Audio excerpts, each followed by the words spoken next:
A great day to talk hockey with Grant McCagg on HabsCast. Welcome back to HabsCast. I am live. I had a conversation with Simon the Snake Boisvert this morning, which I will play in a few minutes. Everybody here can chime in in the live chat during the playing of that.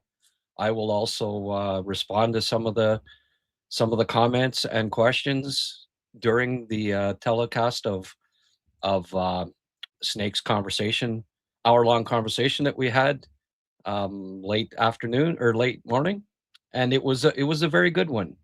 We, of course, hey, I didn't bring it up first of all, but he did mention Kapanen, so I did ask him about if he's kind of warmed up to him a bit, and there's some interesting comments from him regarding that.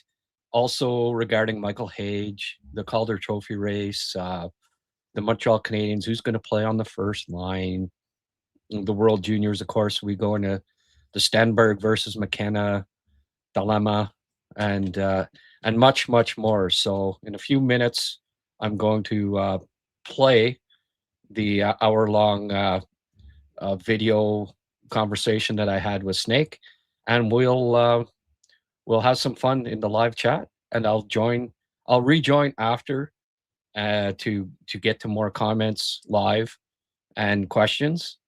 And as always, our interaction, I'm trying to build the best interaction with fans, Montreal Canadiens fans, in any podcast. I'm hoping that I'm achieving that, because your views and your questions are really important to me. I don't think there's a better fan base in the NHL, in hockey, and it's built. Our Habs community here is building great things, and I hope it just keeps building from here. Quickly, I keep getting. Obviously, I'm an Oliver Kapanen fan, and the last couple of days, I keep getting these messages, and they're similar. All of a sudden, it's plays die on a stick. I've had about 5 different people, and there tends to be a sheep mentality when it comes to fans and certain narratives that get. And I don't know.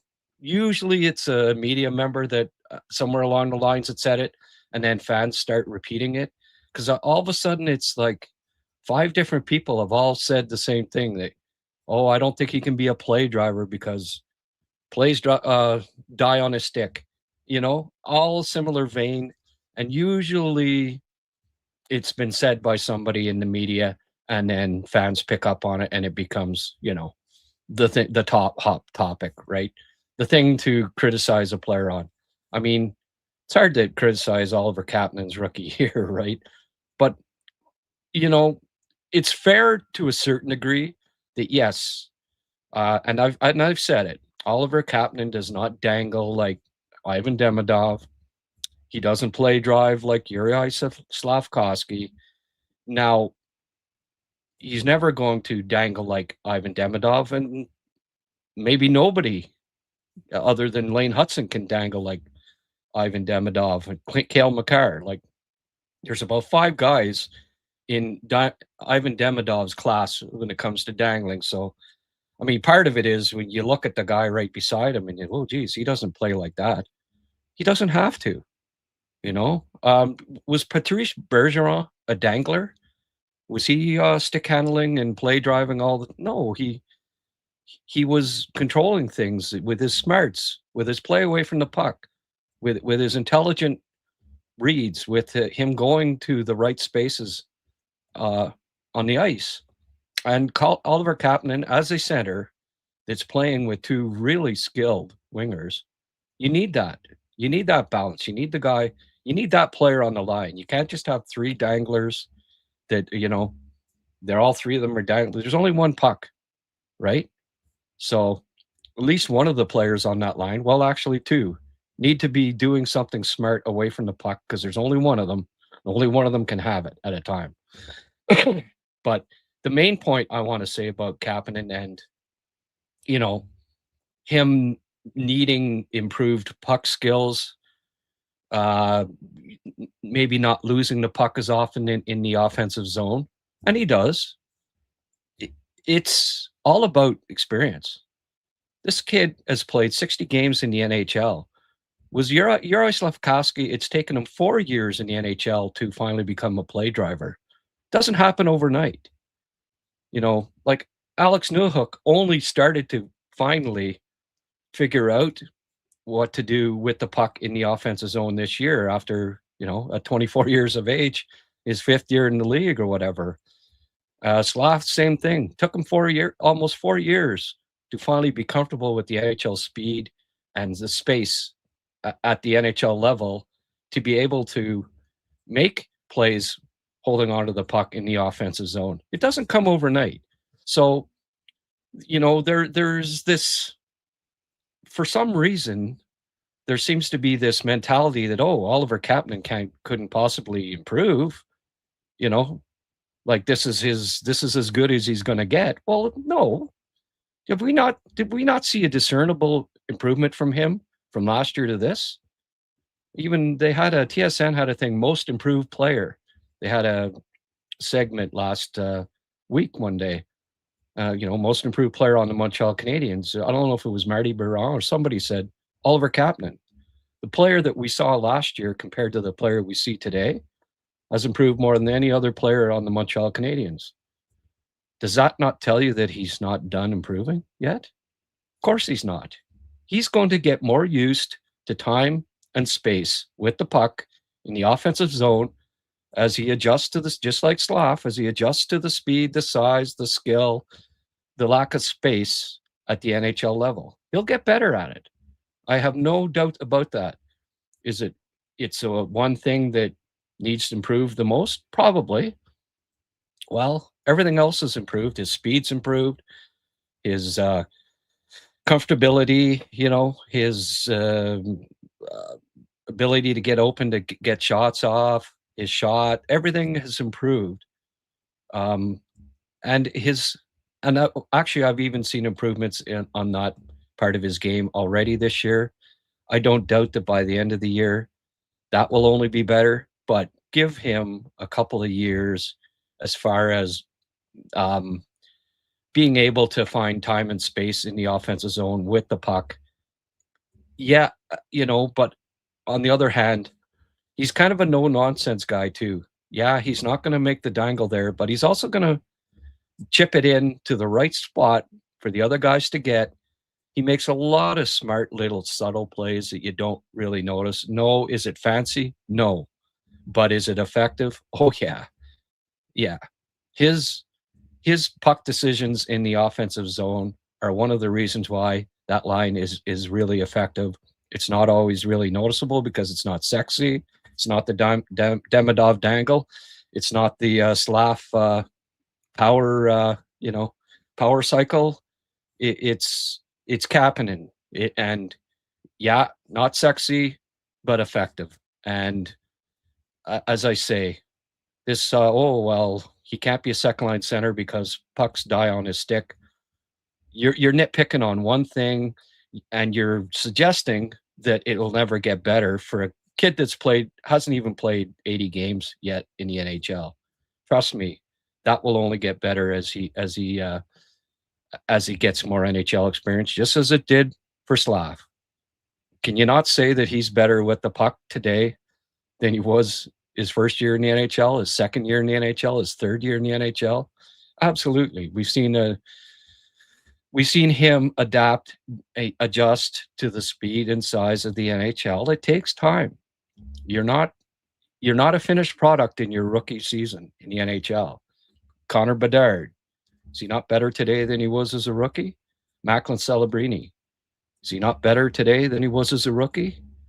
Every player gets better than what they were as an NHL rookie.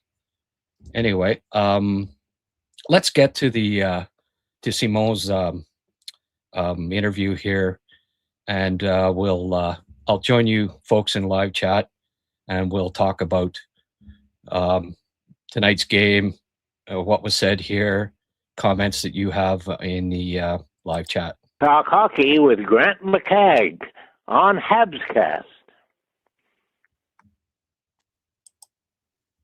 And no better person to talk hockey with than Simon Boisvert, the Snake. How was your holiday, Snake? I hear you went to Anaheim.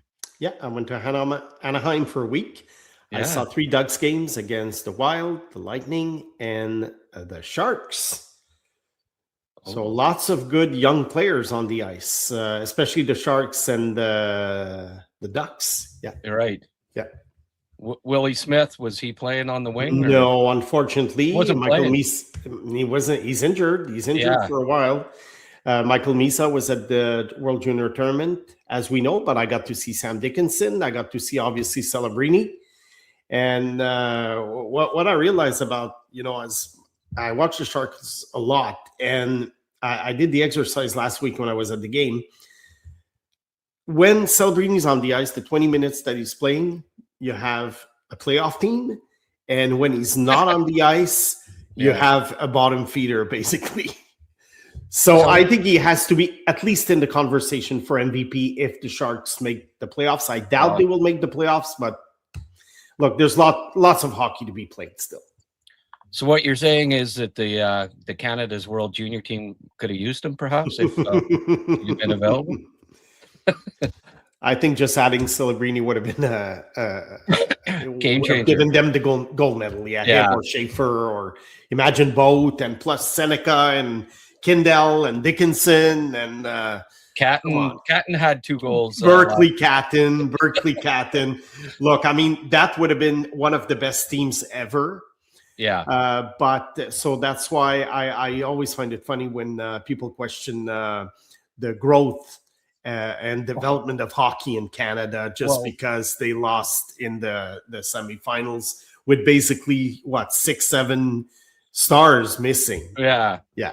Well, I mean, I mentioned something that there was a Czech guy that did some chirping saying, Czechs 3 times in a row, Canada is no longer the the superpower, and I said, and the Czechs didn't have Celebrina Czech, Senekash,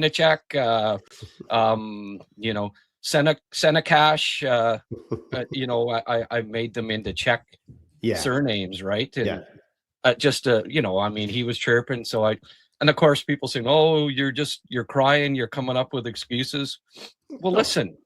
The Edmonton Oilers were in the semifinals of the playoffs, and they didn't have McDavid, Draisaitl, Hyman, Nugent-Hopkins, Ekholm, and Bouchard. Do you think that people wouldn't cut them a bit of slack? Yeah. It's the same thing. You can call it an excuse if you want, but it's a viable excuse. I think we have to analyze the tournament and the team with what we have and not what we don't have. So that I agree. And you can criticize certain players or coaching or whatever. That I do understand. But criticizing the state of hockey in Canada, that's where I don't agree. Yeah. No, exactly. Yeah. Like, I think, the Czechs, full credit, they outworked. Were more physical than Canada. And 15, 20 years ago, you never saw that, right? No. So it's, I don't know. Do you think maybe they're not taking enough? They're maybe not, like I noticed this year, they got criticism last year for not taking high picks. And then this year they just took all the high picks basically and didn't really get a balanced lineup. Like the fourth line, I like guys like Rashny and Coots and what have you, but ideally in your bottom 6, you've got size, you've got competitiveness, you've got, in the past, the Canada would have players like Carson Wetch or someone like that, for example, that plays that role, that energy, wear down the opposition's defense. And Canada instead went for like 5'10" guys that are skilled, but didn't necessarily wear down the other team. Do you think maybe they could have picked a bit more of a balanced lineup instead of just going with all of the high picks? Well, it's hard to tell because over the last 3 years that they haven't been there, they tried both. They're criticized because they don't take enough offensive talent. Well, and then if they take more offensive talent, then it's like, well, we should have more grit. Yeah, but the thing too, though, Simone, is that the 1 year that they did do that, they went with it was still small guys. Like they were maybe more competitive, but they still went with smaller guys in the bottom six. And I don't know if they're trying to model themselves after the U.S. because the U.S. has won recently with a lot of smaller players in their lineup. But Canada typically has size and physicality in their bottom six. It certainly in, and I realize the game's changed a bit and stuff, but I just wonder if, they need to try to get just get a little bit more of a competitive team than a mixture of skill and size, physicality, as opposed to just saying, okay, we're just going to go with, and we're going to ask skilled players to play bottom six roles when that's not necessarily their game. I know what you mean. Yeah, I know what you mean. Look, there's two things that I've noticed. I don't know if it relates to it or not, but two things that I've noticed. I think offensively they were quite good this year. So it was mostly on defense that it was totally disorganized. So I think the defense core was not that great, or they didn't play well, whatever. Yeah. So that's one thing. Another thing is one guy that I was left off the team that I would have taken is Justin Carbonneau. He's a big guy. He goes to the net. I don't know what role he could have had, but that's one player they could have had it. I don't think it would make the difference between, getting a gold medal or a bronze medal. But that's one example of a bigger guy. But also, one thing that we have to think of is that they create this top six every year that they count on, and not every player delivers. Look at Michael Misa this year. He was supposed to be the go-to guy. He's the number 2 pick overall. He's played in the NHL. I know he was injured, but still, I'm sorry. I love Michael Misa. I like following him with the Sharks. I wish him well. I hope he becomes a number 2 center. But at that tournament, he wasn't a factor. And that's a big issue when your go-to guy is not your main guy. Well, I was a little surprised that they didn't break up that line. Mm-hmm. They were playing them. It was clearly evident that, I would have maybe thrown Baudouin in between Iginla and I don't know if it Martone or whatever, but I would have mixed it up. Misa clearly was getting outplayed by Baudouin and O'Reilly in this tournament. Yeah, and you got to go with who's playing the best, right? Mm-hmm. I know what they did. They sort of, instead of changing up the lines, they just bumped up the ice time for Baudouin's line, basically. And I think it hurt when Brady Martin got injured as well, because he was really playing well, right?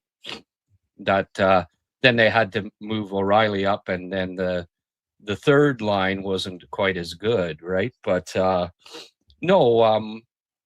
it was a good tournament. It was nice to see the Swedes. Kind of break that, they're like winning all those round robin tournament games over the years, and then never winning the big match. And it's funny, I was asked the other day, who, I did a show after the bronze medal game. I said, well, I think, Sweden's going to do it this year, because everyone was picking the Czechs pretty much to win at that point, but I just had a feeling that the Swedes would finally overcome.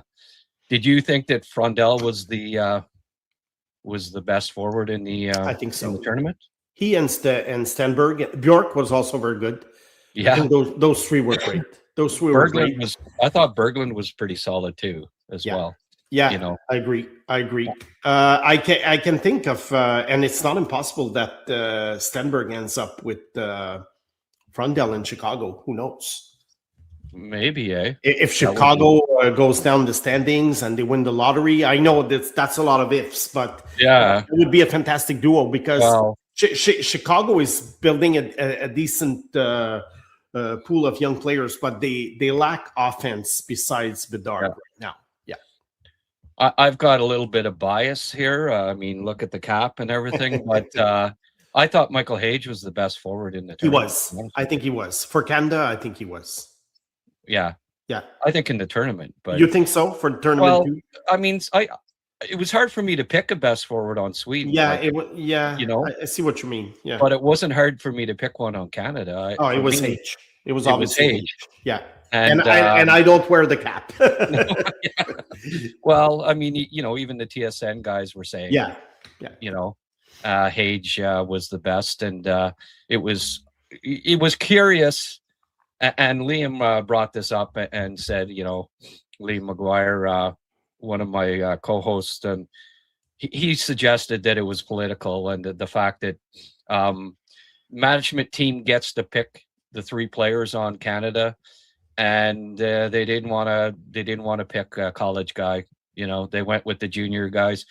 It's hard not to argue, because it was pretty clear to me that Hage was not only one of the 3 best, he was the best player on Canada. It was a joke that he wasn't part of the top 3. But what you're mentioning about not picking an NCAA guy from Canada, we hear the same story when an American player comes to the OHL, let's say. Right. You know, that they like guys to stay within the U17, U18 Absolutely. program, go to the NCAA. They don't get picked for teams like they don't get invited to camps and stuff sometimes when they go the Canadian junior route. Exactly. You know? So we hear it both ways. I think it's silly. I think it's childish. I mean, look, players can play wherever they want. If Hage wants to play in Michigan, that's his prerogative. Yeah, for sure. Yeah. For sure. Obviously, I mean, we both said going into the tournament, Simo, that you know, it'll be nice to see Stenberg and McKenna playing in the same tournament, at the same level, right? Yeah. The same competition, and just to kind of see how one looks compared to the other. Unfortunately, they didn't get to face each other in the gold medal game, which would have really been a good test to see. But anyone that they were close for me going into the tournament, and I think that was the same for you, Simo. The issues that we both have had with McKenna concerning going to the dirty areas, playing, getting his nose dirty, going to the inside, playing a little more competitively. We saw in this tournament that Stenberg is more consistent in that regard, and that if, you know, I mean, you can argue that maybe McKenna's vision might be a little better than Stenberg's, and that, you know, that he's a better playmaker per se. Yeah. But I don't know that he's a better goal scorer. Like Stenberg goes to the net more than he does. He competes more than he does. He's as you mentioned before with me, he's stronger, more physical. Does that translate ultimately better to the NHL? Or is it just a matter of McKenna putting on some weight, and then maybe, because we've seen young players before that super skilled. Well, even Connor Bedard has evolved over the past 2 years in the NHL from somebody that wasn't very physical and very good away from the puck to being pretty good on both sides of the puck this year before his injury. So all of that factored in right now, I think a lot of people have kind of switched it, and it maybe Stenberg, it's probably 50-50 for NHL scouts right now, Stenberg and McKenna. I gather that you've got Stenberg ahead right now. Well, I've had Stenberg ahead probably since October. Yeah. The tournament is a very small sample, but like you say, it's an opportunity to see them play against the same opponents on the same ice surface. And also one thing that is strange is that had McKenna stayed in the WHL, and if he had like a 180-point season, which is quite possible. Oh, yeah. We wouldn't have that conversation right now. Still, McKenna would be the same player. So it's kind of weird, the decision that he made, how it's, if he were like in the NFL, it would have hurt him financially because they have a pay scale for where you're drafted. So instead of being drafted number 1, if he gets drafted number 2 or number 3, that's millions of dollars. Fortunately for him in the NHL, it's not going to change anything. But to answer your question, yes, McKenna can put on weight. Yes, players physically evolve. And I'll just tell you one thing. If I were into fantasy hockey or giving advice on hockey pools, I wouldn't count McKenna out as being the top point getter in that draft class. Right. But who do I want on the ice right now on January 7th, trying to predict the future on my team? I think I take Stenberg. I think playoff time, it looks like, you want to win a big playoff game. McKenna might get 2 points in that big game, but Stenberg will get a point and help you more win, maybe, right? I started having doubts about McKenna last year at the Memorial Cup. Yeah. Sitting in the stands for 5 games, looking at him, highly skilled, obviously, most skilled player in the draft. Okay, that's not even a discussion. Right.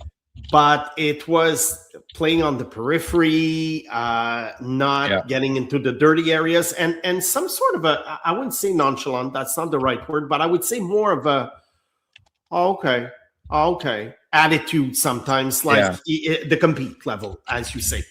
Whereas Stenberg, you watch him in Sweden, he's a bulldog. Yeah. Every shift on the ice, he's a bulldog on top of being very talented. Not as talented as McKenna, but I think the gap between the talent of the two and the compete level of the two, the compete level gap is wider. Is wider. Exactly. Yeah. And I mean, hey, McKenna, here we are criticizing McKenna, and the kid has 2 points a game. Yeah. In his draft year, right? Yeah. And he's going to be a top 3 pick for sure. Yeah. I doubt that he'll drop out of the top 3. Yeah. Well, I still think he might be a 100-point scorer, at the NHL level someday. He might be. He might be. Oh yeah. But, like I say, for fantasy hockey, it might be. He's still my number 1 pick. Yeah. He might be 25 goals, 75 assists type, and then have some mediocre playoffs. While Stenberg, maybe he's an 80-point guy, and then in the playoffs wins a friggin' Conn Smythe sometime, right? Let's say he could be a la Mitch Marner. Let's say. Yeah. Which McKenna could be Mitch Marner, but like you said, he can put on weight. Look, he just turned 18. Let's not. It's hard to project what a guy will be in his body and his head in 7 years. Yeah. But we have to make predictions with the data that we have, the experience that we have based on similar players, the way the NHL is being played right now, which might not be the same in 10 years. So, look, what we do, I always say it's so hard because we can only look bad. Yeah. No, predicting the future is much harder than commenting on last night's game. Yeah. Now, as far as some of the guys, the draft eligible guys, yes, 2 of them would be Suvante on the Finns and Novotny on the Czechs. After this tournament, who do you like better between those 2? Well, the thing with Novotny is that he plays in the OHL. Right. So it kind of makes his evaluation a little bit easier than with the Finnish guy. Yep. So to me, I have to see. To me, it's hard to basically rank them right now. I have to see what happens in the second half. How Novotny plays in the OHL. I don't know. What is your opinion? Who do you prefer right now? I would lean towards Novotny because he plays Canadian junior hockey, but still, maybe the other guy is more talented also. Who impressed you more at the World Juniors? I guess would be the way that I would phrase it. I would say probably the Finn.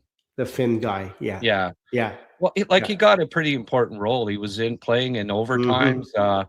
He plays a heavy game. He's a big kid, eh? He does. He does. Skating probably has to come if there's anything that. But when you're that size at 17 years of age, of course your skating is going to have to improve, right? I think, but I think he's got himself into the top 10 discussion. That's what I think too. Yeah.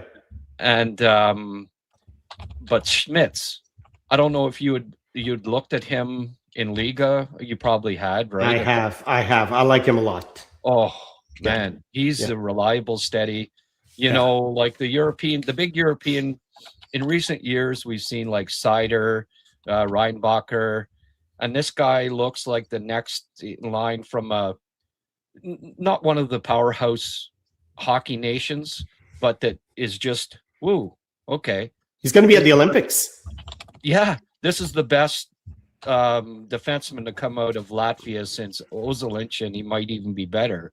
Like, and Reinbacher was the same for Austria, obviously. Yeah. Seider the same for Germany.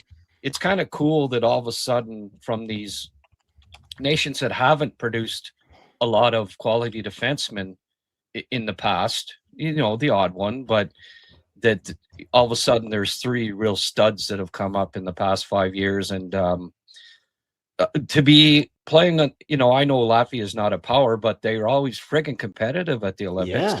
Yeah. For them to name a draft eligible kid to their defense, and I'm sure he'll play too, is a testament to just how highly regarded he is. And he, on a Latvian team that spent most of the tournament in their own zone, you didn't see a lot of mistakes from him, did you?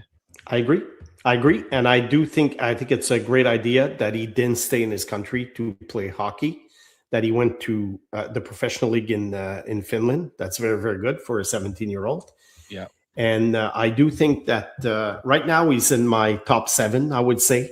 Yeah. Could go up as number 4 when you think about it, because reliable defensemen like him are not a dime a dozen.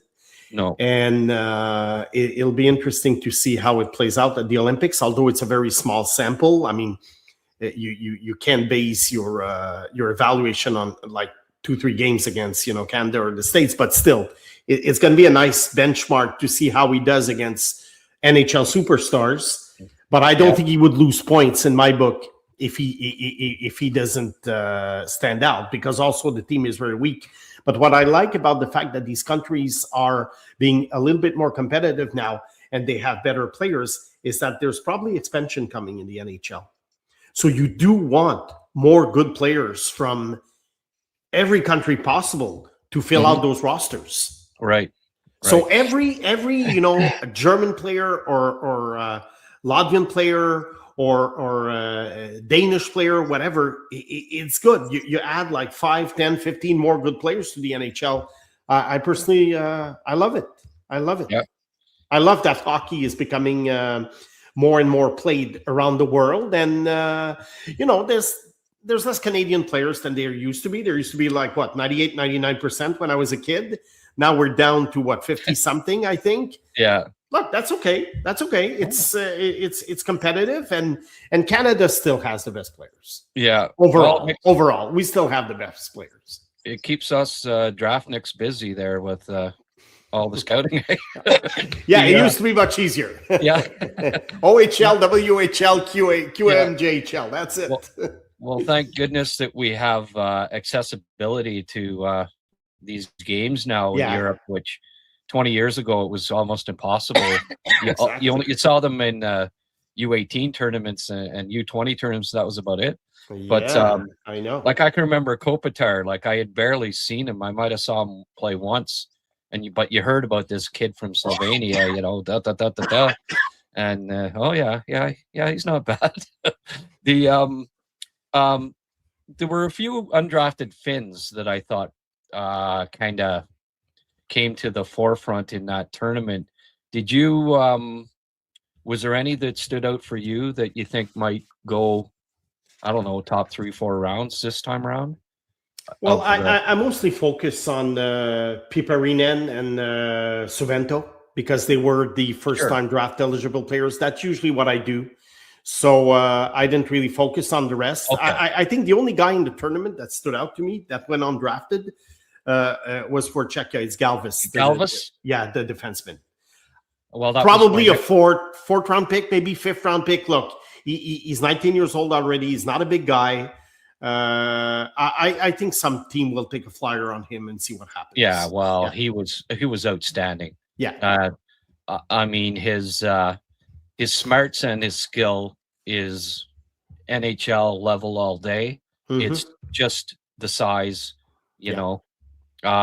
Like he outplayed Mertka by a fair margin in that tournament, I thought. Mm-hmm. You know, Mertka really didn't. He didn't really stand out, did he? Like the issues that I had, not overly competitive, not a great skater, are still there for me. I don't know. He's a long-term project, like, but when you're that size, you know, the team will be patient with him and hope that eventually it all comes together for him, right? Well, they started him out in the American Hockey League. Yeah. And then they had to say, I think it was a little bit too early. I know that there are some guys who do well in the American Hockey League at 18. Buffalo has a tendency to send these underagers in the AHL. You know, like Hellenius. Yeah, Hellenius went. Yeah. Yeah, sure. And they did the same thing with Isaac Rosen, Kulik. So they have a tendency to do that. So I understand why they try to rush Mertka. But no, in Rochester, no. He's a junior level type player right now. Yeah. I don't think I had him ranked as high as he was drafted because I had the same concerns as you did. Yeah. Long-term project. I think he's I think he'll be an NHLer. I think he'll be okay. But I did not see like top 10 compete level and talent in this guy. The Finns, like Van Hanen, played on the top line and he went undrafted last year. Yeah. He's got like 37 assists in 30 games in the Western Hockey League. Yeah, I've seen that. Yeah.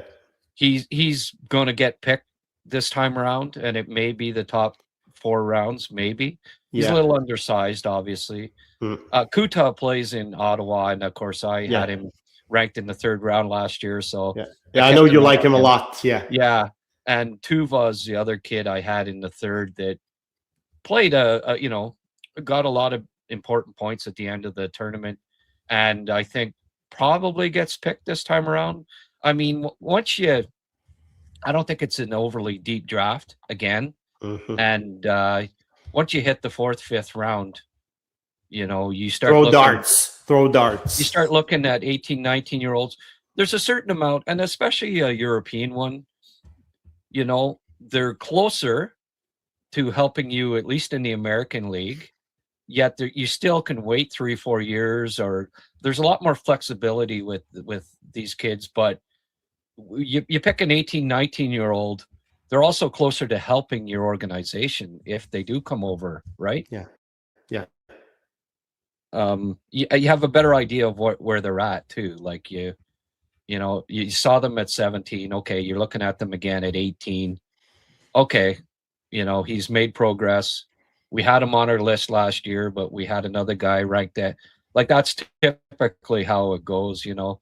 Like, I'll talk to an organization, well, we had him on our list, but, you know, there's guys in NHL's top 80 lists that don't go drafted. I know. Like, you know, it would shock a lot of people, but it's true. You know?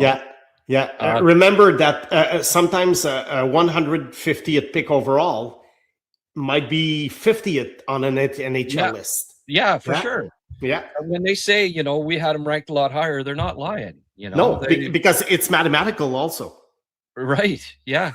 It's mathematical that it's all, your player is going to be ranked higher than where you pick him. Yeah, no, for sure. And no, it would shock some people how different each NHL club's list can be. Like, it's, you know, one team can have a guy ranked 50th and another team doesn't have him on his list. Like, it's, you know, it's that varied. Oh, yeah. Like, I remember having Brad Lambert as no draft. And some teams probably had him in the top 15 or 20, I would think. And he went 29. Well, no draft's a little ridiculous, but But sometimes you said it yourself. Some guys you don't have on your list because you don't feel that he's the type of player that you want. Well, you definitely didn't like him then if you didn't even have him on. Of course, your list isn't 150 names either, right? No.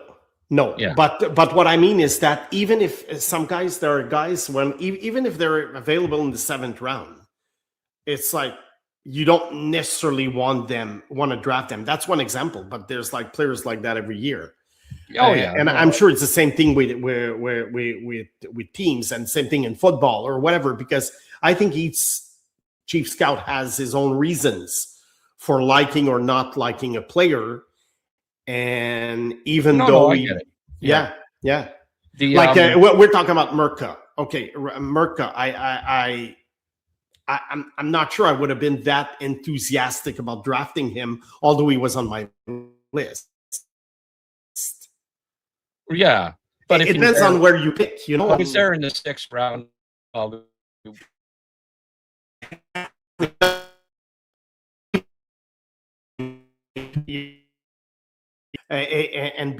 even after him, thinking, "Oh my God, I'm so excited! I'm getting this guy." And Merca, it's like, okay, let's take him. He could be a useful player. He has size. Okay, let's go. So I think it's a matter of enthusiasm. The thing with Lambert, when I mean no draft, I mean zero enthusiasm for this guy. No, that's fine. That's really what I mean. And sometimes I take I use very harsh words, but really what it means is that it's more like bah. Yeah, well, and Matthias was. I remember us having a DM conversation. Oh, I don't like Lambert. You got him too high. So, oh, okay. These two were obviously on the same page when it came for Lambert, right? And I mean, so far, I didn't know that. I didn't know Matthias wasn't high on Lambert. We never talked about it, honestly. Yeah. But, yeah. Did you? I liked him a lot when he was 16. Oh yeah. Oh my God! Because this guy, sometimes the shifts that he would have, I'm like, wow, this is a number 1 overall pick. He's going to challenge. Wasn't he of Bedard's year or something? He had dominant shifts when he was a kid, for sure. Dominant, and he always played above. Like with older players, right? But and then at some point, I'm like, oh my God, he just disappeared for 2 periods. Yeah, he just disappeared for another game, and that's what bothered me. I don't know what Winnipeg is going to do with him. I know they called him up, they sent him down. Yeah, well, for what's he 20? So 20, 21. Yeah, because he was a late birthday. Yeah, look, we'll see. Yeah, maybe he'll carve a niche for himself at some point. Yeah, for sure. Yeah. All right, let's get off the Brad Lambert discussion here. We're losing people as we speak here. I don't care about Brad Lambert. Trophy tracker. Now, this is NHL.com writers cast their vote. Matthew Schaefer, no surprise, right? 78 points. Wallstead, 50. Seneca, 47. Ivan Demidov, 4th. Which I'm sure gets the ire of a few Habs fans, 41 points. Askarov, 6 points. Others receiving votes. The guy that you would probably have first overall, Oliver Kapanen, with 5. Just kidding. Ryan Leonard, 4. And Z Buem, 3. So, okay. What do you think of that voting? Would you have Demidov 4th, Simon? At this point, look, I'm trying to project the rest of the season, and I think Demidov is on a trajectory of getting better and better and better and better. Yep. Especially since he was put with Kapanen and Slavkovsky. He's getting more opportunities to shine. Let's call it. I saw Seneca for 3 games last week. I think he is a solid player. And like we said, I would have picked Demidov, but I cannot blame Anaheim for preferring him, for picking him before, because he is a player. Oh, now, do I prefer Demidov in the first half? I would have still put Demidov ahead of Seneca. Yeah. But not by a wide margin, but there was something about Demidov. And you can see that Demidov will have a better career. You can see it. Okay. But Seneca has been fantastic. Yeah. As for Wallstead, look, rookie goalies, always hard. He was a top prospect for a while. He wasn't that great at first. And then, boom, last year you started seeing that, he's getting experience. And now he's a big part of the Wild. What a great duo with Gustafsson. When I was there, it was Gustafsson and net, so I didn't get to see Wallstead. Okay. But I've watched the Wild quite a bit this year to see that he's been great. I think right now I would have Schaefer, Demidov, Wallstead, Seneca. Yeah, me too. Yeah, I agree with that. But there's a lot of hockey to be played. Unless Schaefer being a defenseman and what he's doing with the Islanders, I think unless he totally collapses, I think the trophy is his to lose. But what if Demidov gets 75, 80 points? Right. But look, I think Demidov, he was everyone's favorite pick at the end of the year. We all love Schaefer. We all thought he was going to be a superstar. But I personally didn't think that it would be this year. Franchise. Yeah. It's going to be a franchise. I saw franchise defenseman too, but maybe in a year or two. Right. Or three. No. But he's already... So to me, he was a top prospect by 20 miles. Yeah. But this year? So Demidov was just not lucky that he just happened to be a rookie on the year that same year that Schaefer was. Yeah. Well, he turned 18 in September too, Simo. It's just crazy. I know. Absolutely. What a star Canada has in future Olympics. And I'm sure he was on the short list for this Olympic, Like Schmitz made it, but Schaefer almost made. Yeah, like it's crazy. Now,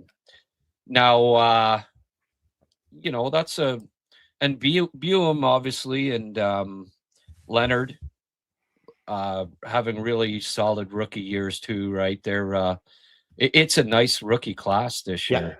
I would have had Kapanen at number 5, by the way, because Askarov has had good games, but I can't say that he was really a difference maker in San Jose. So I would have had Kapanen number 5. Askarov number 6, then Leonard and Buem. Okay. Yeah. Have you warmed up a little bit to Kapanen as the year's gone along? Or well, we seem to have the same conversation every podcast. So let's have an update. Let's have an update on it. you just mentioned him. I wasn't going to, but no, it's fine. It's fine. Look, what I realized about this guy is that he gets open. And he has an incredibly quick release. And I remember he was scoring goals like that in Sweden. Mm-hmm. And but Finland. He gets open. Yeah, in Finland. Yeah, Sweden, Finland. And he gets open.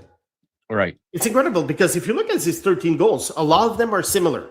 Great play by Demidov and or Slavkovsky, let's say. Yeah. But then he's open. He's all alone. And it's like, why aren't they covering him? And then whenever the puck gets on his stick, it's boom, a la Stamkos. Yeah. So basically, I got to give it to him. Now, the question is he going to stay on that with Demidov for a long time? And if he doesn't, for whatever reason, other players come in, Michael Hage and Zarovsky and all these guys, and they switch lines because, look, who would have thought at the beginning of the year that Caulfield, Suzuki, and Slavkovsky would not be together on Christmas? I mean, this line had been together for years. So I don't know what's going to happen. Now the question is, if Kapanen starts playing, let's say with, I'm just naming names here, Bolduc and Doc or Newhook or whatever, will he be able to get all these goals? Yeah. We shall see. We shall see. Yeah. He does look like maybe... like I know you had said 4th line center. Do you see now that he's probably a middle line center? I think he could be. I think he could be a 3. But my question is he? Would he be better off on the wing? I'm just asking the question. I'm not saying yes or no. I'm just asking the question because you're the Kapanenologist. Would you see him on the wing? No, I think he's consummate. You think he's a centerman? Like he's a better center, more. I'm more comfortable with him as a second line center than Hage at this point. Oh yeah, okay. Yeah, Hage to me is the guy that's going to be on the wing. Kapanen away from the puck is he's the. You need a defensive center like that. Like that has to be the best defensive player on your line as a typically, and playing with Slav and Demidov especially. I think you need that center that stays back, at times. Like Kapanen is defense first a lot of the times. And I think Demidov needs that. I like his play in the neutral zone. I like his defensive awareness. Obviously, Marty does too, because he's playing him. Not many rookie centers play as much on the PK as this kid does. Yeah, he's good on the PK, yeah. And that tells me that he's really comfortable with his defensive game. And I've always seen that with him. But also, rookie centers typically aren't real good on draws. And Cappy's in and around 50%, which as a rookie center is good. Like, I think I see him being a 55% guy because typically, and you'll see it, Suzuki as a rookie, Evans as a rookie, I can go on and on. Their percentage is not very good, but as you gain experience in the face-off dot through the years, and that's how. If you look at the top face-off guys every year, Simo, 90% of the top 20 are veterans. You know, of course. Like Taves and Tavares are at the top, right? And they get all the tricks, they learn all the Luke Glendening and all that. So that's an important facet as well. Like Michael Hage, for instance, I mean, frig, at one point he was 17% against juniors where, I mean, even with Michigan, they put him on the wing with, because they aren't comfortable with him winning faceoffs. He's 30-some% in Michigan as well. So, and I mean, defensively, there's no comparison between Kapanen and Hage right now, in my opinion. Although I did see improvement.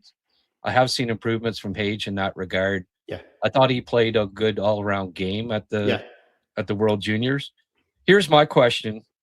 I personally think, do you think Hage will be signed by Montreal at the end of his college year this year? My guess is yes. Yeah. And he'll the agent will say, okay, but he's got to play in Montreal or we're not, which, there's that leverage, right? Yeah. Usually, Hudson and Farrell, even Farrell got that deal, right? Where they burned a year. They always burn a year. I don't know what's going to happen with Hage, because if he reaches the Frozen Four and plays in the final game with Michigan, then the Habs season is almost over. I think it ends the day after. Right. So Hage would have to play in the playoffs, basically. Well, like they did with Demidov last year. Yeah. Do you not think he could? I think he'll play. Yeah. I think he'll play. Okay. I think we'll say Hage in a Montreal uniform in April, barring injury. Okay. Yeah. I wasn't sure about that going into the year. I was a little more sure as the season went along. And after the World Juniors, where I thought he was the best player in the tournament. You could argue maybe top 3, if not the best. I think he's ready to play in the NHL at once his college career is over. Okay, we're on the same page there. Yeah. And if, let's say, if they decide to send him to Laval in next October, if he gets 20 points in 11 games. He goes up and never comes down. Yeah. Because that's usually what happens with these very good NHL forwards. They might go to the NHL, they play for 1 month, and then boom. Yeah. Look at Chernyshov in San Jose. He's not going down. Right. So that's one example. Yeah. No, well put. Montreal, obviously, if they keep Slavkovsky with Demidov and Kapanen, and I think they probably are going to do that because that line right now is playing. It's been the best line the last 10 games. Yeah, by far. Yeah. Obviously Texier is not the answer, long-term answer on the first on the first line. Who do you think at the end of this season, maybe in the playoffs, will be in that spot? Do you think it's going to be internal? Do you think they're going to trade for somebody? Who would you like if you get out the crystal ball here, Simon, and tell me? Yeah, that's so hard. It's type of speculation, but I think internally, I don't see anyone right now unless they mix up the lines. And like you say, they're probably not going to touch the Kapanen line. I don't think Bolduc is the answer. What about Doc? I think that's what I was going to say. He's the wild card. Okay. Maybe by default, but he's the wild card. Yeah. Internally. Because it's not going to be Bolduc, it's not going to be Newhook, it's not going to be Texier. So Doc is the wild card because of size and because of the fact that, he was okay this year. I think he was fine before he got injured. So he's probably the best of the bunch. Now, externally, it's very possible that for the first time in years, the Habs make a move at the trade deadline that is not selling or staying put. Because chances are right now, forget about the percentages. Let's look at the teams and how they play and everything. I think they're going to make the playoffs. Right. Yeah. Well, I mean, and you want to try and win one round this year. You want to try at least to win one round, and for that you have to make acquisitions in March, like every other contender does. So you have to follow pace. The way in junior hockey, Chicoutimi and Boisvert, they kept trading for players. So I think that the Habs might make a move. They certainly have the prospects that other teams could be interested in, but that are not necessarily Reinbacher or Hage or Zorovsky. I'm sure there are B-level prospects, let's call them, that could interest other players because they have lots of depth in terms of for sure, young players. So who knows? Maybe a team fell in love with LG Mooney. You never know. That's an example. Or they like Engstrom or whatever. Yeah.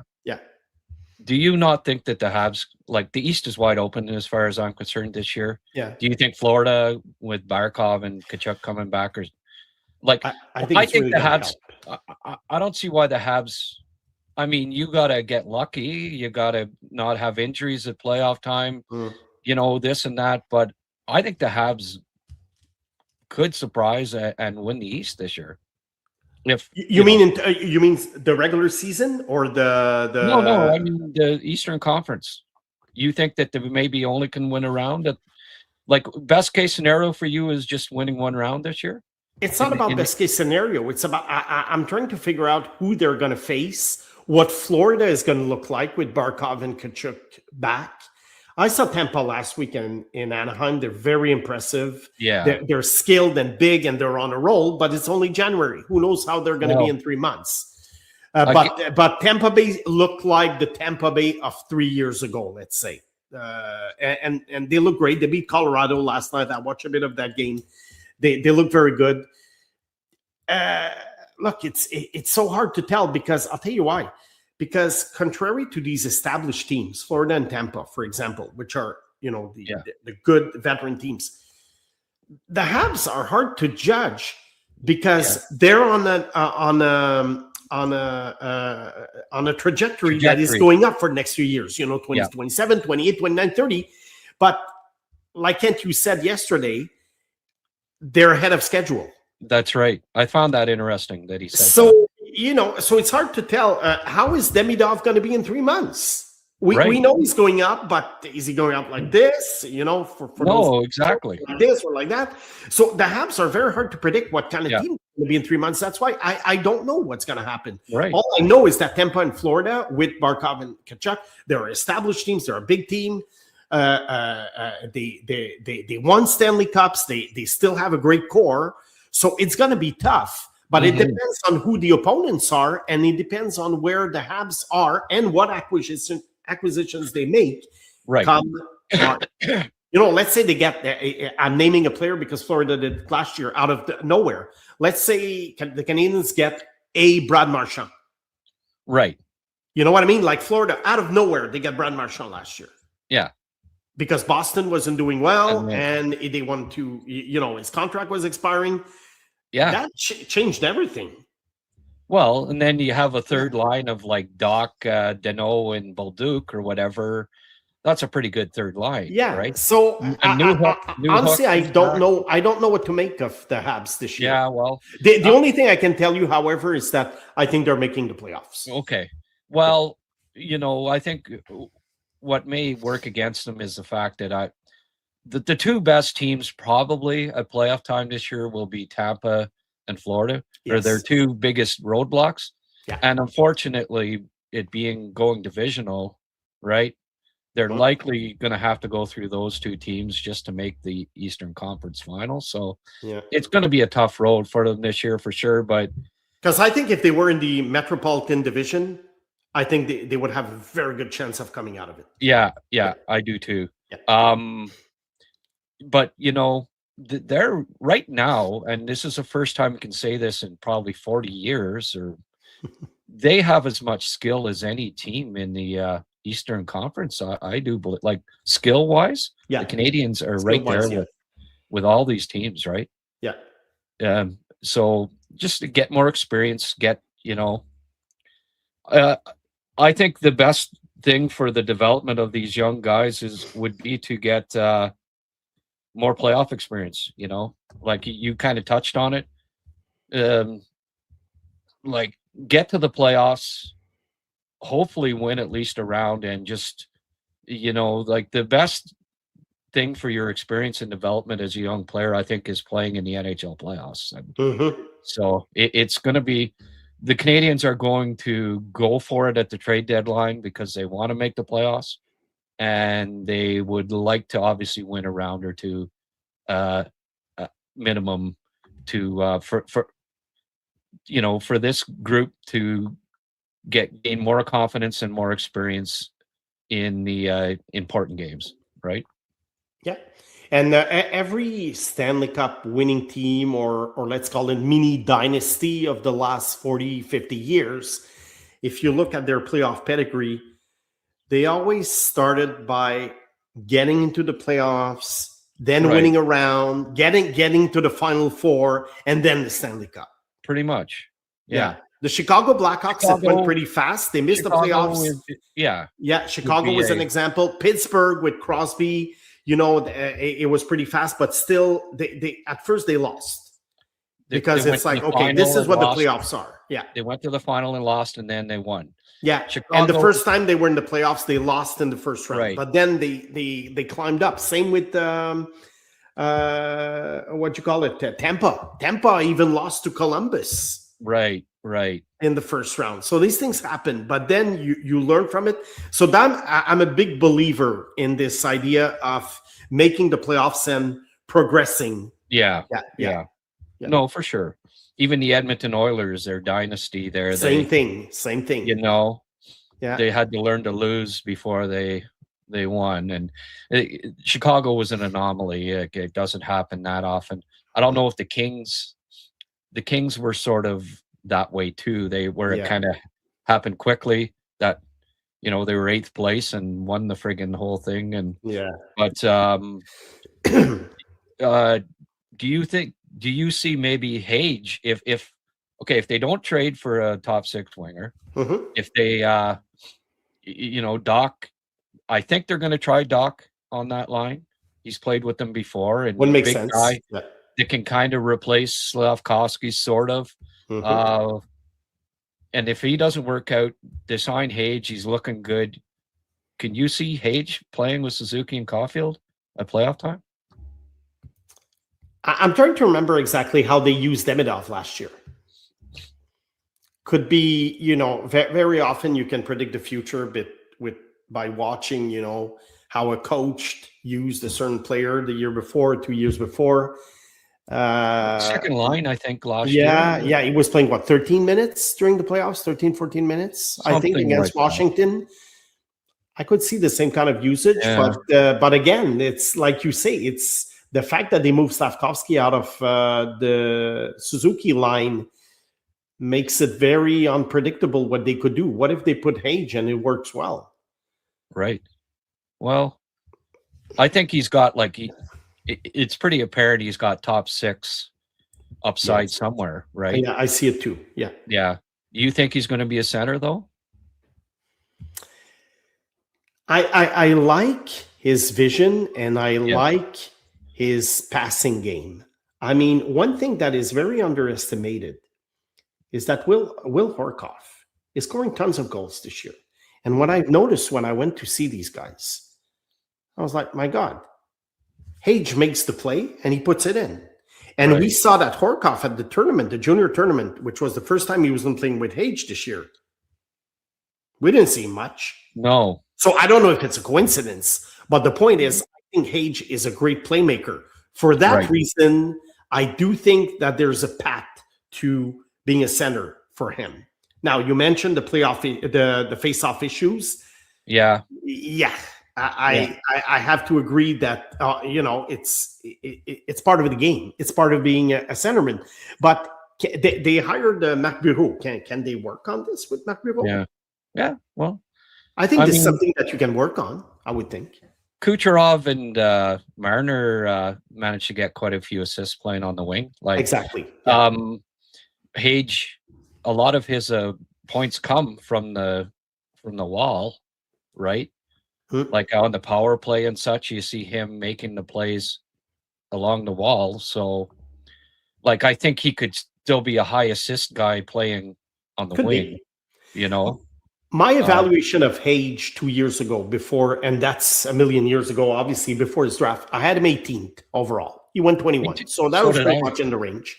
Yeah, I had him 18 exactly. Yeah, so we both had him 18. Me at the time, and like I say, this is based on the USHL evaluation. Right. I was thinking, okay, he's either a second line winger or a third line center. That was my evaluation 2 years ago. Yeah.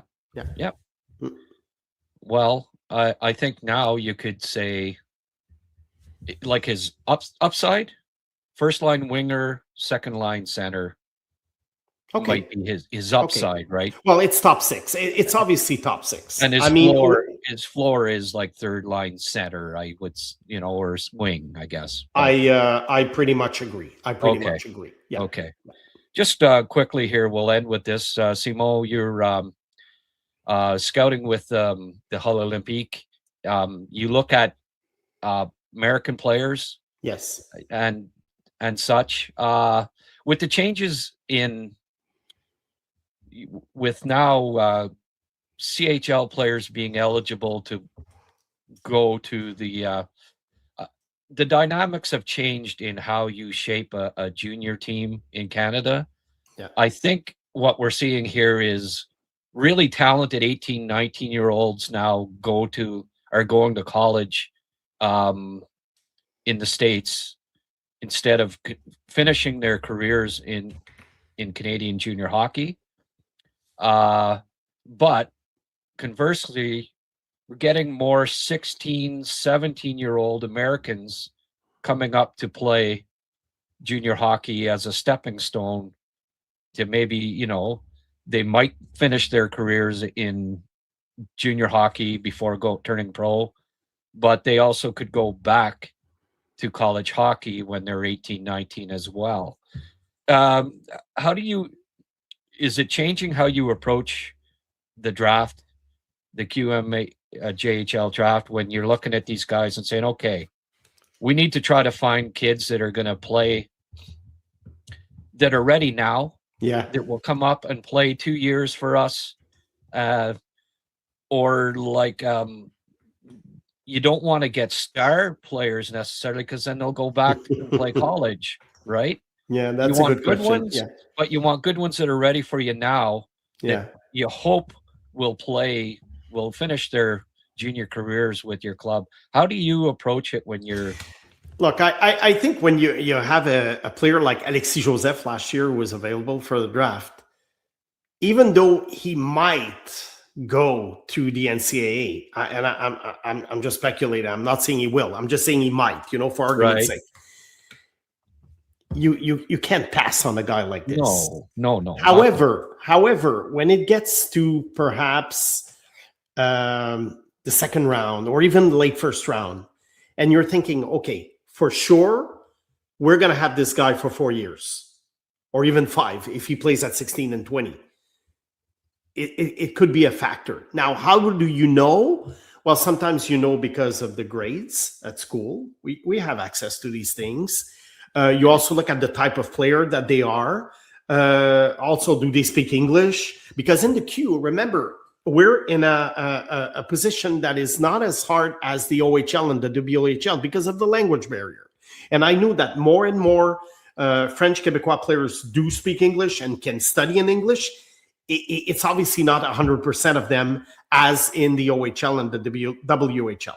Now, I'm looking at statistics now on how many Americans are in the league right now. I think it's around 40 or something, but not many 16-year-old came over. Halifax has 2 of them, and there's another one in Bécomo. So there's only 3 of them actually who came. The other guys, they stayed in high school. Are they going to come next year? Who knows? Moncton, half their team is American, but some of them are older players. Right now, I have to say that internally, when teams discuss, we're sort of on a wait-and-see mode and see what the trend will be for next 2-3 years.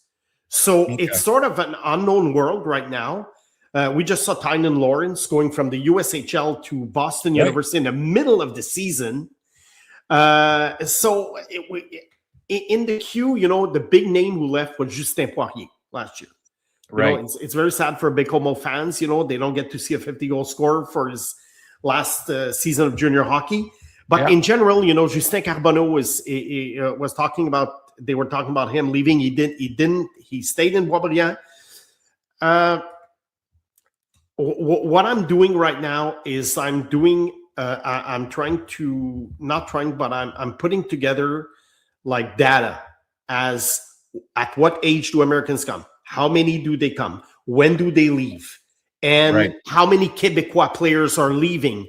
Because one thing that had started a long time ago is that, and it doesn't show because they don't play in the queue, but there are guys who actually play in the States right now, Quebecois guys, and they tell Quebec teams, I'm not coming. Right. And there was Zachary Morin a few years ago who didn't come, but then he finally came to St. John. But there's lots of 14, 15-year-old guys who are saying, don't even Sacha Boisvert, It's like, and it's like, don't even bother drafting us. We're not coming. So that affects us. That is something that we're used to. But again, how many are there? I always think that it's a little bit in Quebec. I would say in Ontario and Western Hockey League, it's a little bit different. But in Quebec, I find that right now the concern is a little bit overblown. Right. But we'll see. Maybe in 3 years it'll be totally different, and that's why one of the responsibilities that I have is to keep track of all this. Yeah. So that we can have a strategy at the draft table as to, do we pick Americans? Where do we pick them? What kind of Quebecois players do we want? Right. Are we gambling on certain players? Are we not? What round? It's all up in the air right now. Everything is on the table. Yeah. Well, when I say Boisvert, I meant Simon Boisvert, but yes, Sacha Boisvert. It was Sacha, yeah. Yeah. No, you got passed over in the draft like I did, Simon. Class of 1984. I maybe after Lemieux they would consider me. No. I obviously didn't play. I didn't play minor hockey even. I played pond hockey, but not minor hockey. Oh, okay. Hey, hey, that's okay. Listen, Simo, we've taken enough of your time here. You're a busy man. Check out his podcast with Matthias Brunet. It's fantastic, and all the best the rest of the year. Let's see if we can't get together in a couple of weeks and keep keep doing this because I always enjoy talking hockey with you, Simo. Thanks for coming on. Thank you, Grant.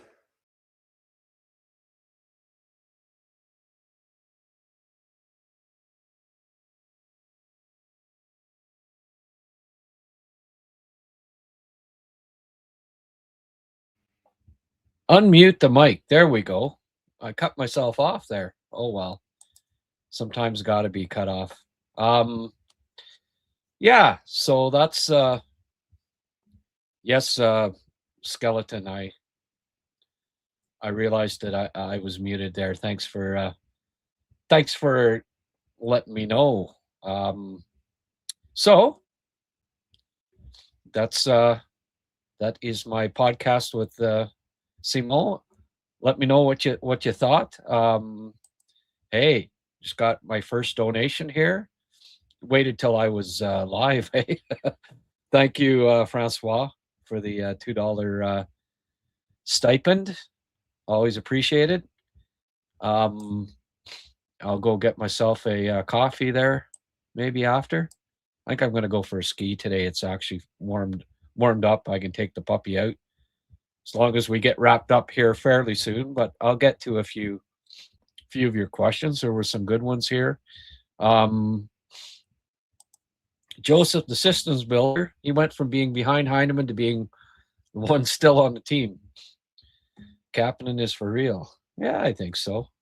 Would I say the best comp for Kapanen right now is Morgan Geekie? Not really. I think Geekie's more of a winger than he is a centerman. I don't like that. There's not always real comps, you know. I'm not sure. I still say he reminds me, and he's not nearly as good, folks, but just a Patrice Bergeron type of player in that mold. Looking forward to this one. Oh, Drum Dude, you made it early for a change. Hope you enjoyed it. Nick, you're the only one that saw something in Kapanen. Oh, I don't know about that. Some people liked Oliver Kapanen. I just happen to like him a lot more than most people.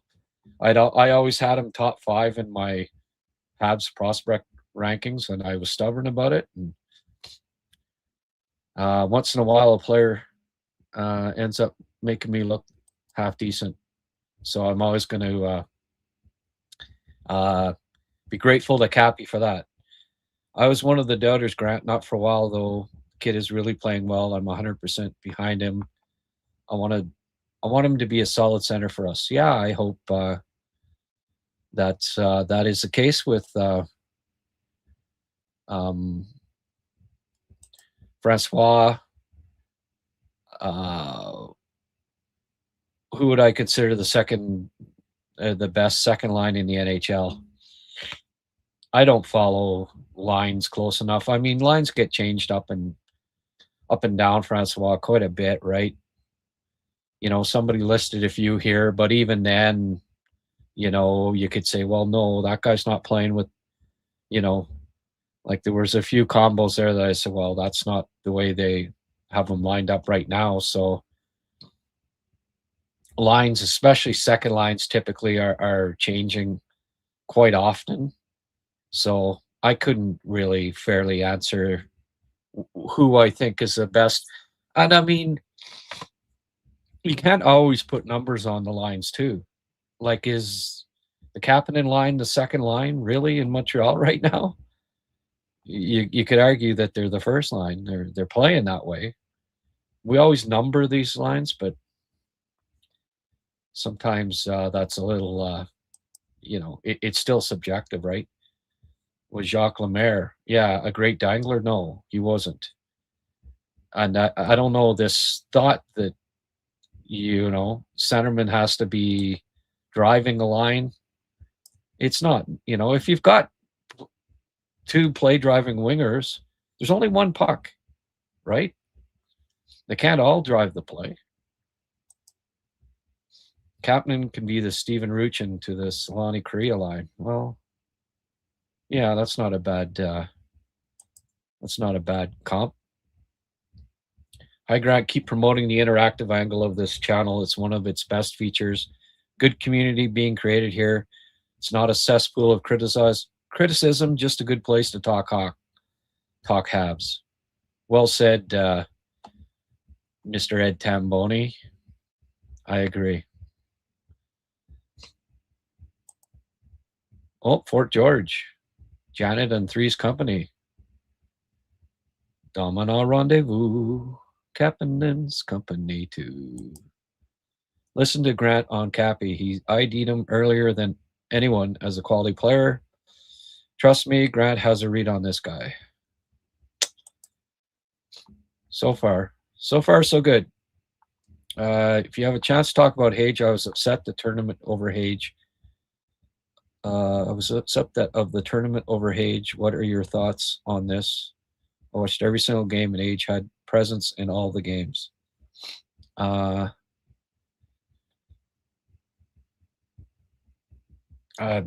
Yeah, Hage was best player in the tournament, I thought, and I think we touched on that in our conversation and had a good conversation. Ooh, on Serpent, ouais, he was Serpent was fantastic as always.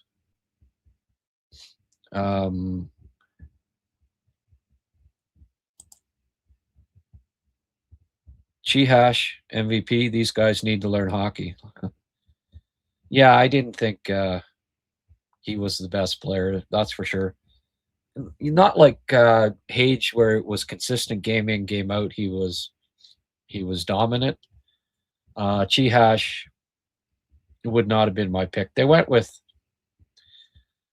the top point producer on the teams playing in the gold medal game, basically, is how they decided it, which kind of a silly way of doing it, but I guess they want to spread it around, right? They didn't want to give Frundell the forward. They typically don't do it that way. You know, the forward of the tournament, best forward, and the MVP's usually not the same player. So, but anyway, Snake is an excellent guest. Your conversations are great, Grant. Glad you enjoyed it. We, as always, we had a blast. Snake's a great guy. Grant, would you trade Gooley? I'm getting worried about his injury history. It's like every year. Yeah. No, I wouldn't do that. Should the Canadians have traded Serge Savard after he broke his leg in consecutive years? Like, it's bad luck is what it is. Gooley, and I think he learned some last year. He put on weight and he needed to. He's learning not to take the hit all the time. But again, bad luck injury. You would be, I'm a believer in the law of averages, and which tells me both Doc and Gooley are going to not keep running into bad luck when it comes to injuries. And you'd be hard pressed. I mean, there have been a few, I suppose, in NHL history, but usually the guy that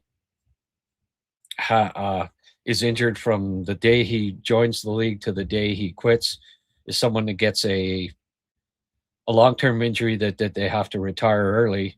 But you can't give me very many examples of a player who, from the age of 20 or 21 to 30, 32, had a serious injury every year. It just isn't the case.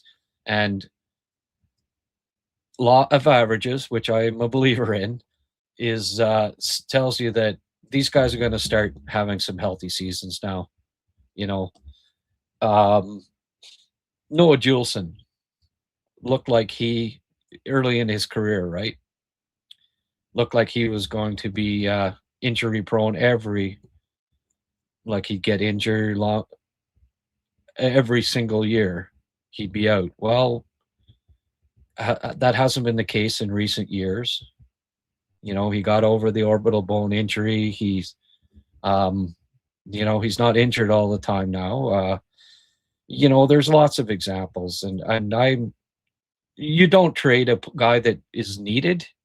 Like, it's been quite apparent. If you trade Caden Gooley, what are you looking for? What do you need? You need a Caden Gooley, right? So, like, it's been pretty apparent the last 2 months without him that they need him. They need that size, mobility, physicality combination on defense. And I wouldn't trade him because he might get injured in the future. You know what? Hudson might get injured in the future. So should they trade him too? Like, it's the wrong reason. It's the wrong reason to trade somebody. Law of averages says this doesn't keep happening to him. Yeah, I don't know if that makes sense here or not, but McKenna might be like Joe Thornton, slow start to career, but end up being the right pick, first overall. Yeah, maybe. I don't think he'll get off to a slow start like Thornton. Thornton had like 4 goals or something like that his first year, 4 points. McKenna's never going to be a low point producer. What might happen is that he doesn't play. He might play another year. He might be best served playing one more year in college, getting stronger. I think that is a possibility. And then he joins the NHL, just like,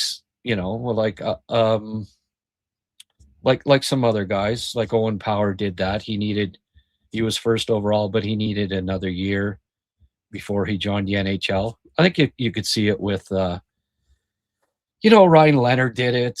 That there's a lot of examples, but I think he might be best served one more year in junior and then, in college, and then join the NHL and be very, he at 19, I suspect he'll put up decent numbers in the NHL. Won't be. He's just always going to get assists. That, I think, is a given. He'll get power play time from the day he joins the NHL. He's just too. His vision is just too good not to. Steven Vukovic. Sorry, I'm not sure. It's one or the other. Hockey DB says Fowler is 6'2". Well, you don't go by Hockey DB. He's between 6'1" and 6'2". Typically, these websites add an inch. I went back to look for his combine weight, but I didn't find it, or combine height. But I think he's 6'1.5", or give or take. He's not 6 foot. He's at least 6'1", but he comes out of his net and he challenges shooters. Like, I think he takes up more of the top of the net than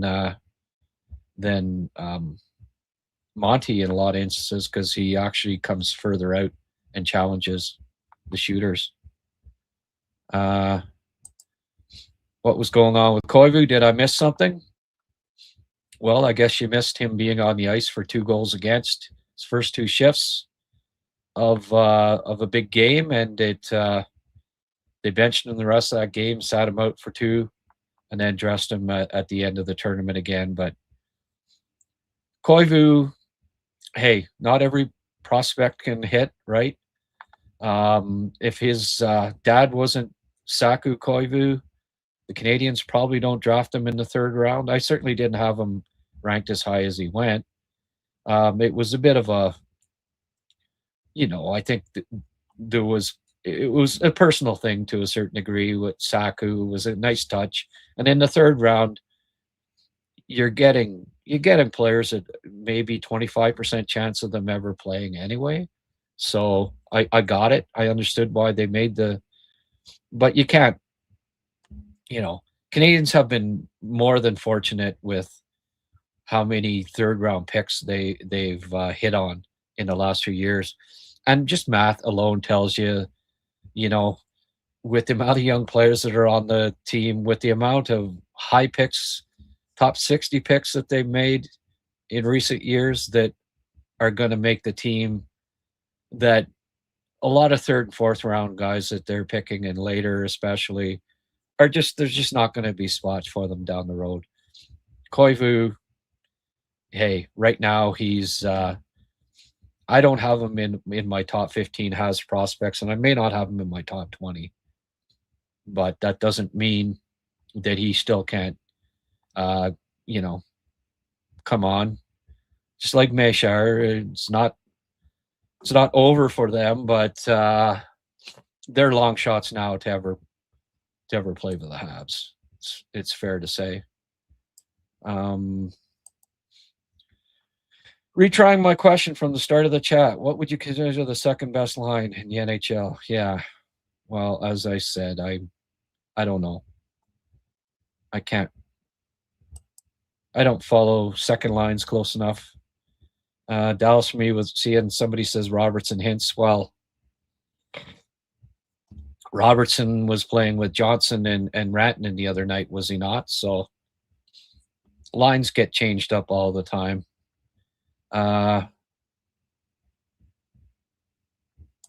And when these guys play together, Hagel, Sorella, Gensel, yeah, that's a good line. Like Vidak said, Gauthier, McTavish, Seneca, that's a good young line. Robertson, Hintz, Bork. Again, these lines get changed up all the time. Hugh had a different Dallas line than the other guy that posted. Marchand, Bennett, Verhaeg.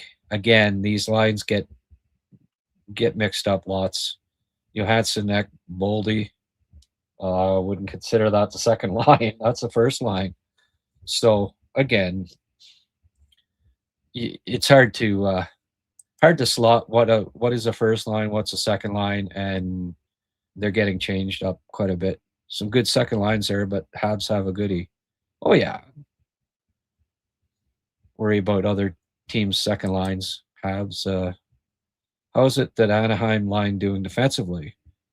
That team just has crumbled in defense. Is it partly the forwards' fault? Yeah. Partly the forwards' fault. Partly the fault of them being so young, just like Montreal. Montreal's letting too many goals in, and part of it's inexperience, right? You got to learn how to play defense. It just doesn't come overnight. Page signs an ELC, he can't be sent to Laval. If he signs a pro tryout with Laval, he can't be called up to the Habs this season. That's right. Yeah. And I would suspect if he signs, it'll be an ELC with the Habs, and then he won't be in Laval. That's exactly it.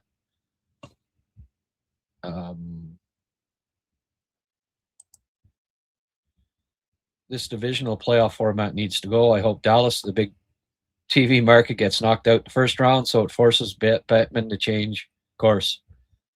Yeah, well, it won't be because the Canadian team gets knocked out in the first round. I'll tell you that. Here's hoping.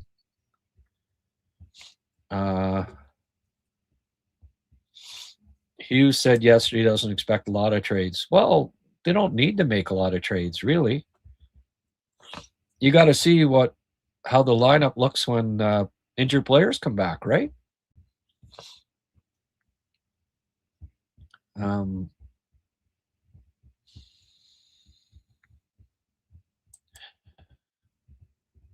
play 82 games, finish second overall, and you rested is playing the third best team in the league.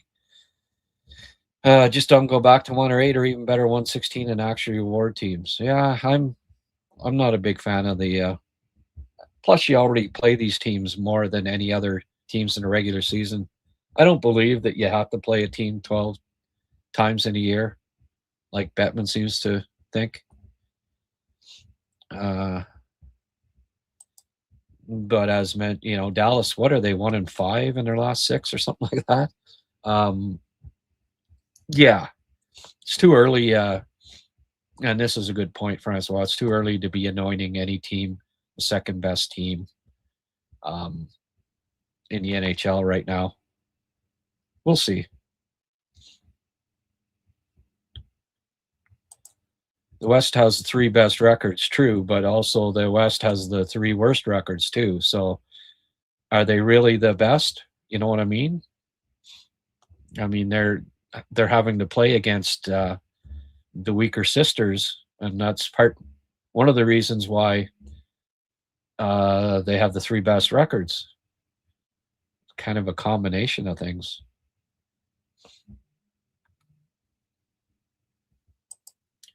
Hage at center and the 2 Russians on the wing. Who's going to keep the puck out of the net? That trio. You know, maybe someday, but that's a few years away.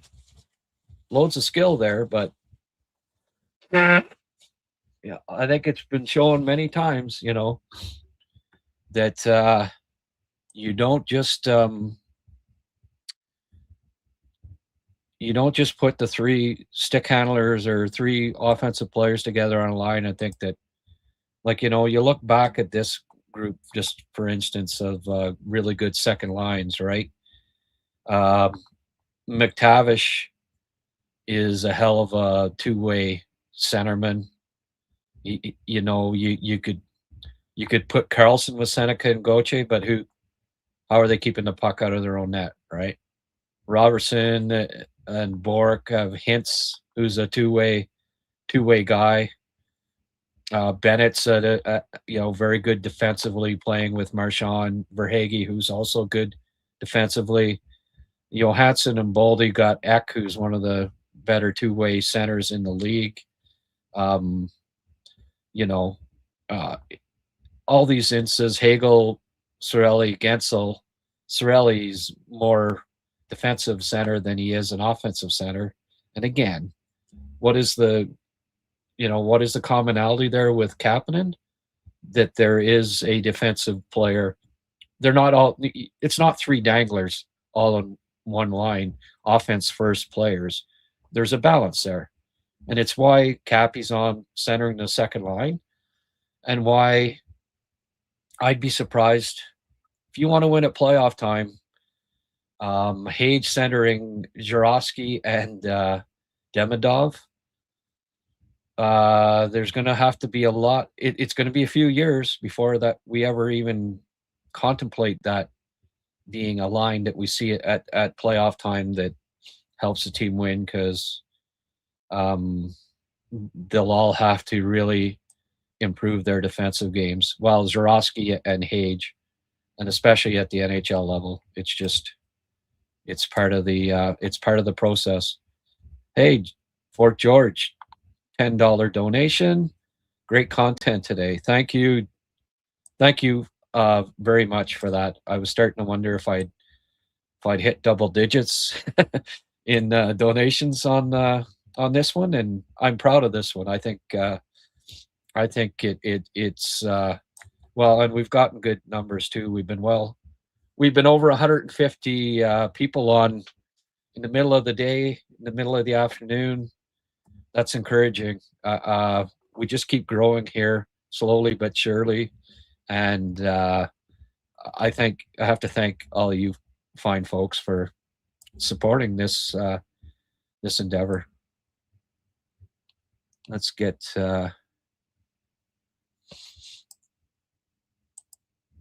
Francois mentioning that there won't be a lot of sellers this year. No, with the parity in the league, no, not at all. You might see some trades that are a bit over the top. Like those teams that do sell are probably going to get some good returns, because otherwise they'll just say, oh, well, hey, we could still possibly make the playoffs. We're not giving this guy away. You're going to have to make it really enticing for us to trade a top 6 player that we have, because we're still, only 4 points out of the playoffs or whatever. What'll our fan base say if we,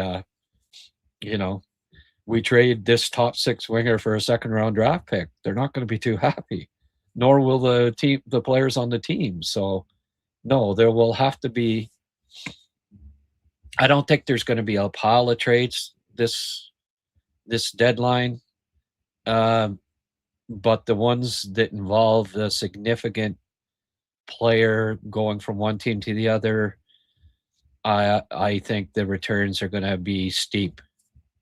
So it's yet another reason why the Canadiens may not even, they might get one. Don't be expecting a huge trade deadline unless the Canadiens can. They'll have to move some contracts and also offer a lot in return. And there'll be people that aren't happy. It's how it goes. Oh, you gave up too much.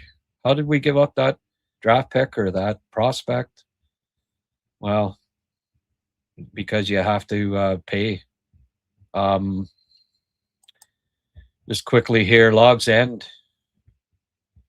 is my sponsor, Reclaimed Wide Plank Flooring. Visit their website, please, at www.logsend.com. Logs End recovers 200-year-old timber, hand retrieved by divers from the bottom of the Ottawa River, protecting riverbed ecosystems and local waterways while offering a unique connection to Canada's 19th century logging heyday. While famous for riverwood, the proudly Canadian company also offers Canadian white oak, hard maple, hickory, birch, and walnut for every high traffic commercial floor, everything from high traffic commercial floors to basements with radiant heat. The Logs End has, they have many NHL players that have, including this fella right here, Ivan Cornway, that got their floors done by Logs End. Chris Phillips, Chris Neal, Gary Galley, the list goes on and on. Just NHL players alone that have gone to Logs End as their choice for flooring. So hey, you're a Habs fan, you're a hockey fan, you need some flooring done. Check these guys out. Get in touch. Ask for a quote. Tell them that Grant sent you, and they'll look after you. Let's get back to comments here. No, I haven't approached Molson's yet for a sponsorship. I should be. By the way, I'll be doing a post-game show after the game. Have we got any word who's playing, who's starting tonight? I've been so busy with the podcast that I haven't any changes. Just post it. Hey, you're my backup when it comes to this stuff. You're like my social media outlet because I'm scared to open up other windows. I don't want things to freeze on here. So let me know if there's any news as far as lineups tonight. Any changes? Is Gooley playing? I don't know any of this stuff. I've been in podcast mode here for the last 3 hours. On lunch break, come on, say hi and chat during the game tonight. Yes. By the way, hit like, and if you're not subscriber, doesn't cost you anything. Click the subscribe button and the notification button, and you'll be notified when there are upcoming live podcasts. Pretty much everyone's live now because I want to interact with people in the live chat. Give me a Macho Man style flying elbow off the top rope onto the like button, guys. Ooh, yeah.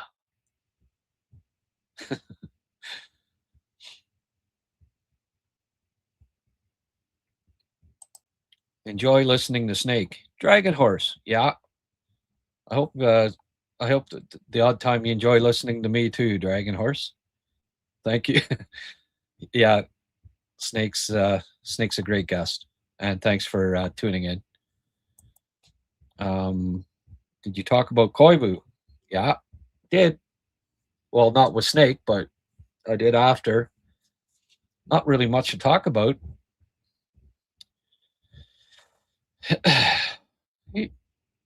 He's not one of the Habs top prospects. They can't all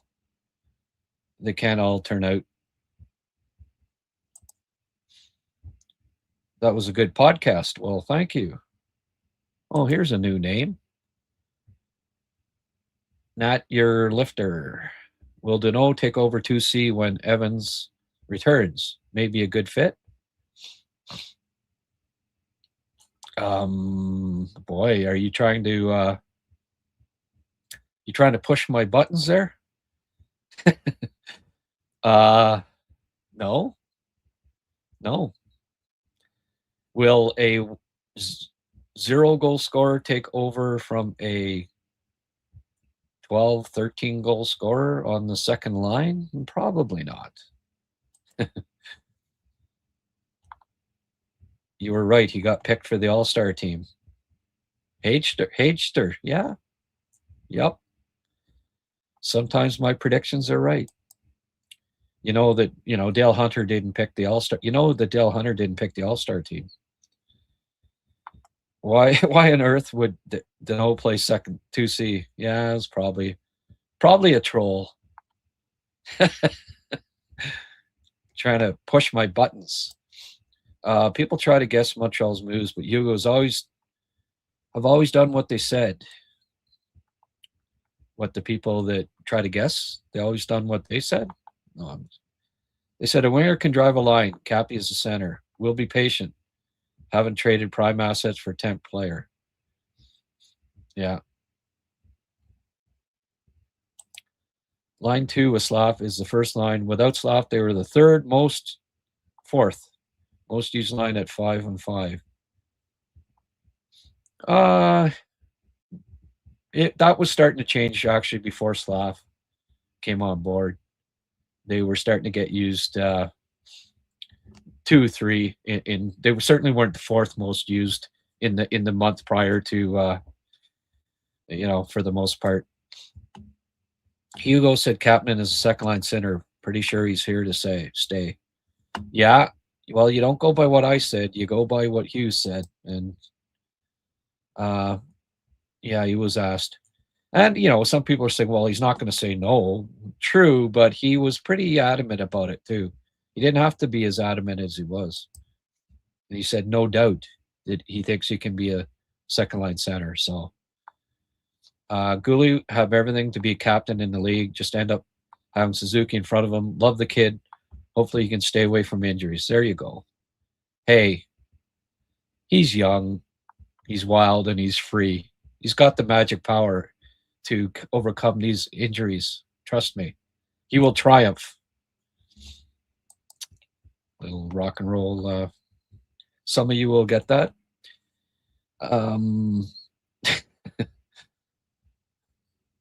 Line 2's getting rush goals. They're contributing, fun to watch, but they don't dominate cycle yet in ozone like the Caulfield line. No, not yet. Cappy's got to get better handling the puck in the offensive zone. And I think, just like Slav needed to, right? It took him 4 years. Like, people are being a little too impatient and trying to say, well, if Kapanen's not a great stick handler in the offensive zone now, he'll never be. Well, no, he's 50 games, 60 games into his NHL career. Give him time to adapt. You go from, because I've seen it, like he can handle the puck. He did it in Liga. He did it in the SHL. He did it in World Championships. He did it World Juniors. It takes time to adjust to the best league in the world. Not many guys can just jump into the NHL and they're, they stick handle all over the place in the even Demi loses a puck a lot in the offensive zone in his first year. It takes time. Like, Demi's not near the stick handler that he was last year in the KHL because he's playing in the NHL. It's a whole different ball of wax, kettle of fish, whatever you want to call it. Yeah. And yeah, Deke here, of course, always has to have his, he's a second for now. He'll be a third. Well, of course, because, hey, how could he ever get better, right, Deke? Yeah, he's a second line center now, but not a chance that he could still keep improving. Yeah. Oh, yeah. Going to be a third line center. Yep. No doubt. Whatever. Demi will eventually skate around the offensive zone. He's just a bit shy at the moment and stays along the right ramp. Hey, it takes time. As I was just saying.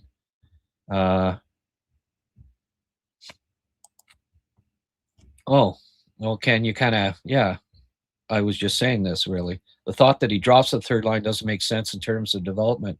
If he's second line now, at 22, as a rookie, with progression and experience and age, I would think the progression is up. Yeah, normally it doesn't go down. If you're a second line center in your rookie season, like, go back in history and show me how many teams, especially one that, like, I could sort of get it if he was second line center on the worst team in the league, right? And that they've got top five centers that they drafted that are going to take his place coming up, but they don't. They're 2 points out of first place in the conference with him as a rookie center on one of the best second lines in the league. And it becomes a narrative. It's a sheep mentality, right? Just like, he plays will always die on the stick with Kapanen. That's a narrative. Third line center down the road. That's a narrative. And it's got to be repeated by people over and over again that aren't really thinking deeply about this. The fact that he's a rookie center, he plays 90 plus seconds a game on the power play or on the penalty kill. He's on pace for 25 goals. Do you know how many centers in the last 20 years scored 25 goals as a rookie, played second line, were regular PK players? There's like 2. And you know what?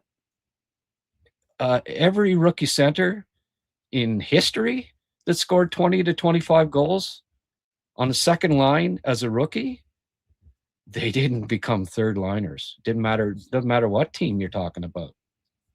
I don't know.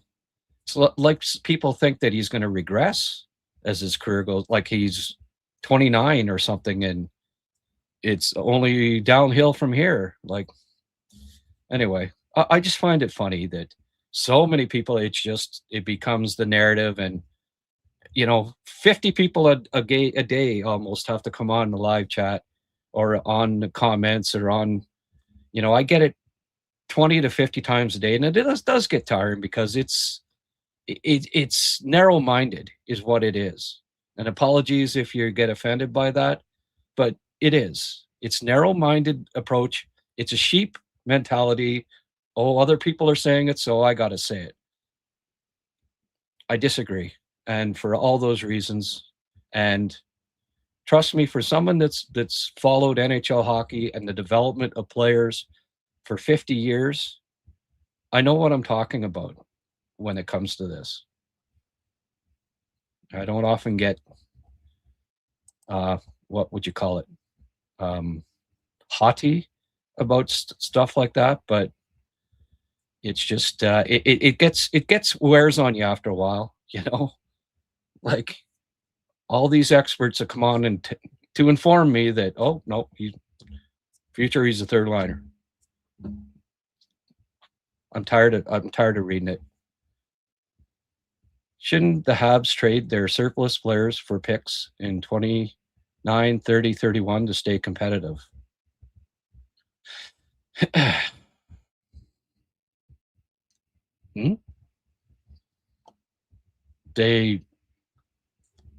Murray, there's 5 to 10 players that aren't even on the team that are going to join the team over the next 5 years to stay competitive. No, they're going to. Demi's around for a decade. Cappy's around for a decade. Slaff's around for a decade. Hudson's around for a decade. They're going to stay competitive. I don't see, especially in this day and age when players are developing. When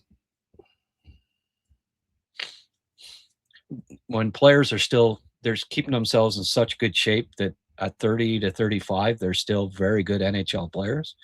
Like Lane Hudson at 35 is still going to be fantastic. Slav at 35 is still going to be fantastic. Demidov at 30 to 35 is still going to be fantastic. So no, I really don't see why that's something. I mean, what they will do eventually here, because they've got only so many roster spots, is perhaps trade some drafted players, prospects for picks in 29, 30, 31, maybe. But they certainly don't have to stay competitive, I don't think. It'll be just because they have, you only have 50 contracts you can sign, right? Would be the main reason, I would think.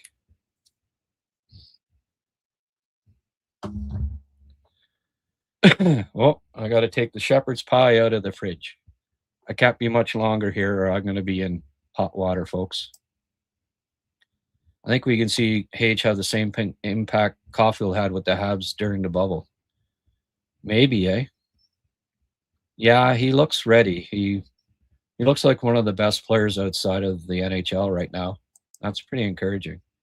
Seems to me that most of our top-end player profiles as playmakers over shooters. Do you think this imbalance is sustainable? Well,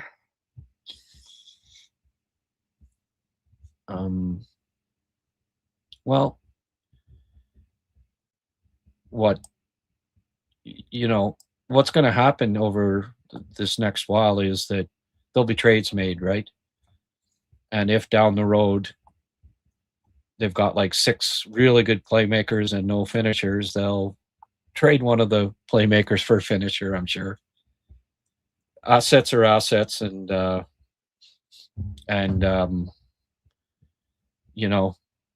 yeah, it's a good point, and it could be something. Lineups change all times, and 5 years from now, Montreal's lineup's going to have players from other teams, and I wouldn't be surprised if there's a sniper or two in that, and don't be surprised if they draft a sniper or two over the next few years. I will add, though, Oliver Kapanen is a sniper to a certain degree. Demi will score. He's more of a playmaker, but he can really shoot the puck too. Suzuki's a 30-goal scorer. Caulfield's a 30-goal scorer. Slav is going to score 30-plus coming up. So I don't think there's a dearth of shooters necessarily. There just happen to be shooters that are also very good playmakers. Kiefer Sherwood. Well, I mentioned him, Felix, last night. Go check out my episode with Eric Macramella. It was a good one.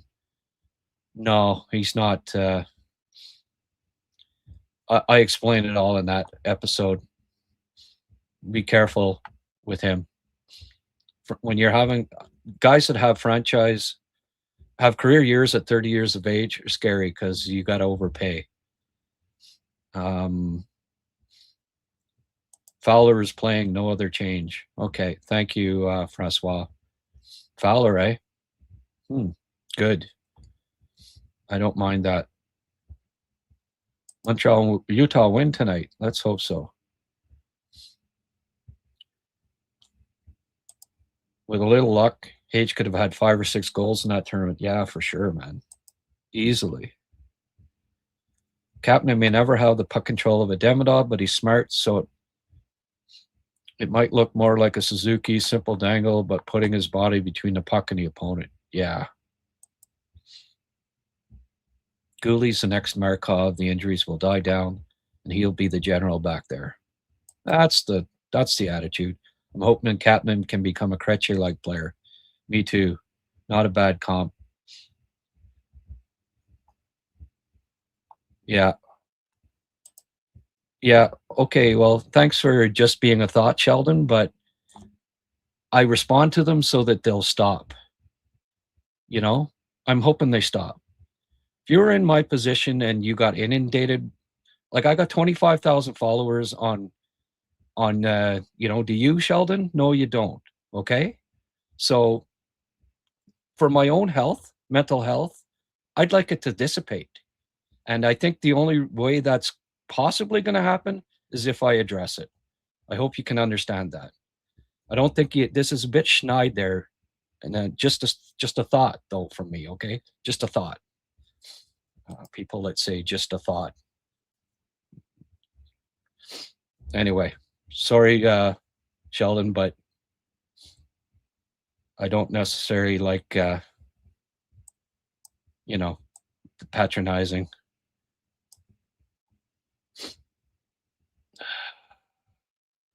We still buddies? I hope so. Sheldon, I have looked at how many goals the Habs have scored. I'm more concerned with where guys like Hage and Jarosky will fit in. All right, guys, I've been at this 2 hours. I guess I'm starting to get a little cranky. I will answer a couple more here, but I have to take the shepherd's pie out. Apologies to Sheldon. I might be completely wrong, but I'd honestly put Hage and Kapanen in similar impact levels, but for different aspects. I actually don't know which will be more successful. There you go. What would you say if Kapanen was the center involved in a trade for Crosby? Habs would need to give up something, and the better Cap plays, the more value he would have. Yeah. I think I understand and agree Murray's proposal, same as Michael's, trading prospects that will never make the team before we lose them for nothing. Hope for gems.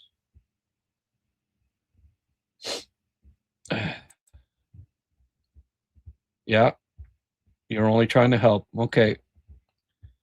Just don't add just a thought if and I'll settle down. Is that fair? Just a thought is patronizing. Do you understand my point of view on that? Thank you. The lack on the Habs is grit with size and better D structure, not scoring, in my opinion. The lack on the Habs is grit with size and better D structure. Yeah, no, VDAC, you're 100% right on that.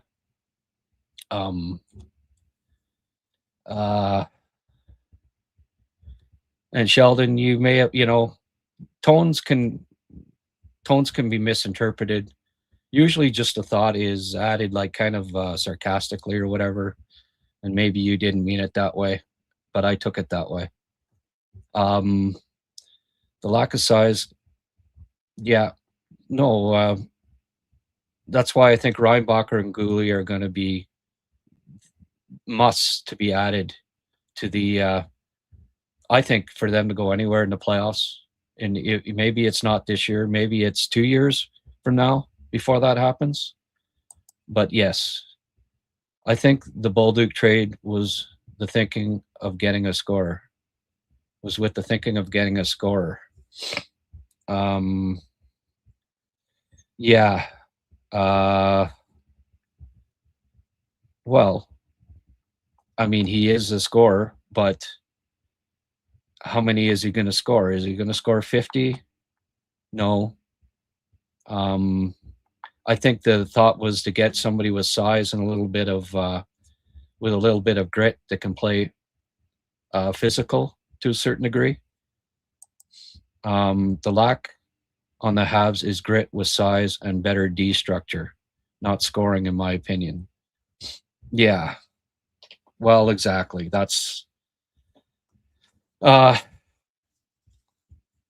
hopefully, as a lot of it, and the D structure, I think, is going to come down to being able to get an experience, right? They're the youngest team in the league, and like even a guy like Gooley, he hasn't gotten he hasn't got a lot of NHL experience. Doc, another guy, these guys, they're maybe 23, 24 now, but they still haven't played a lot of NHL games. But when you're the youngest team in the league, defensive structure is still something that you are working on and trying to get used to, and it takes time. They're it's something that will come with experience, but I also think that adding Gooley back to the lineup is going to help that. Eventually adding Reinbacher, because I think his defensive structure, even though he's young, is very good, and he'll be a very good addition when he's ready. Sheldon, I have settled down, and Grant, no worries, you're still the best. Okay, my friend. Hey, I wear my heart on my sleeve. What can I say? The lack on the Habs is grit with size and better D structure, not scoring, in my opinion. Yeah. For sure. Do we really have a lack? Geez. Okay, I'm losing it. That's 3 times in a row. I pressed on that one. Sorry, folks. Do we really have a lack of scorers? We're currently 7th in the league for goals per game. Headlining hook. Yeah. No, it's more, Chris, it's more the defense, man. They just have to, they just have to get more experience. The defensive structure has to meld as they continue to keep getting used to the system, continue to keep getting experience. Demi, Cappy, Bolduc, all these guys are only going to just keep getting better away from the puck as they get more experience. All of the video, all those video sessions, it doesn't come overnight. Look at Slav. Look at how much he's improved defensively since he first came into the league. Now he could be playing penalty kill no problem. I think he's one of the best defensive players in the league right now. Macho Man's father had the world sit-up record at one time. Yeah, 6,033 sit-ups in 4 hours and 10 minutes while in the U.S. Navy. Ooh, yeah. That's a macho man to be able to do that.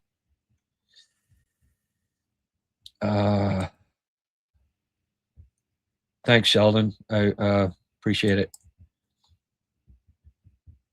Hoping the boys can whip Calgary at home tonight. Montreal is not big or tough enough to go far in the playoffs. Oh, there you go. Oh, thanks, Sheldon. Maybe I should get revved up with somebody else and they'll send me some money. Thanks, Sheldon. I appreciate it. All good.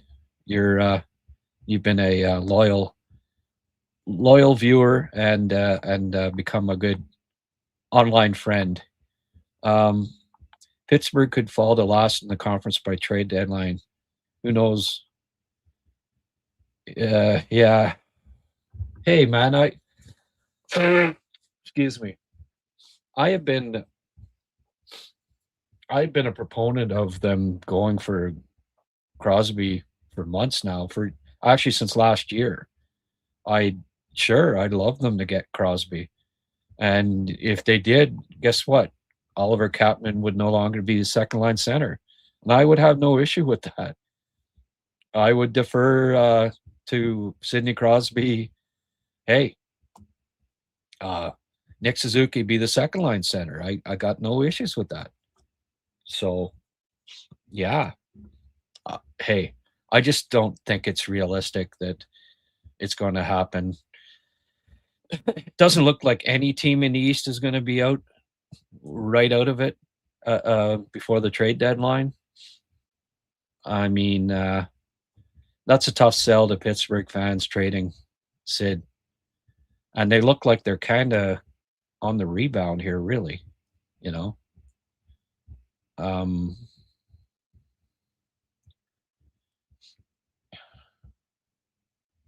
Alex Burrows. Oh, yeah. Yep. He's the answer. Eric got a kick out of that. Alex Burrows. Yeah, there you go. So he's between 6'1" and 6'2". When I saw him at development camp, that's a shade over 6'1", which is fine, as long as you're not under 6 feet. Angela Poffo. Oh, yeah. Yeah, for sure. Demi has improved his defense. He's decent defensively, but you know what? He's going to get even better defensively. And as pointed out here by Gilbert, youngest team in the league. All right, I'm going to go another 5. I have to go for a ski and take the shepherd's pie out. Freaking already going to be getting dark. I'll have to wear my headlamp when I go out. Don't see Montreal making a big trade just before free agency signing starts in the summer. Could be. What team do you think plays a similar style to the Habs? Ooh. That's a question better asked for someone like Pierre Maguire, who watches all the other teams. Between my podcasts, watching Habs games, Laval games, Habs prospects, draft prospects, I don't see a pile of other NHL games. So,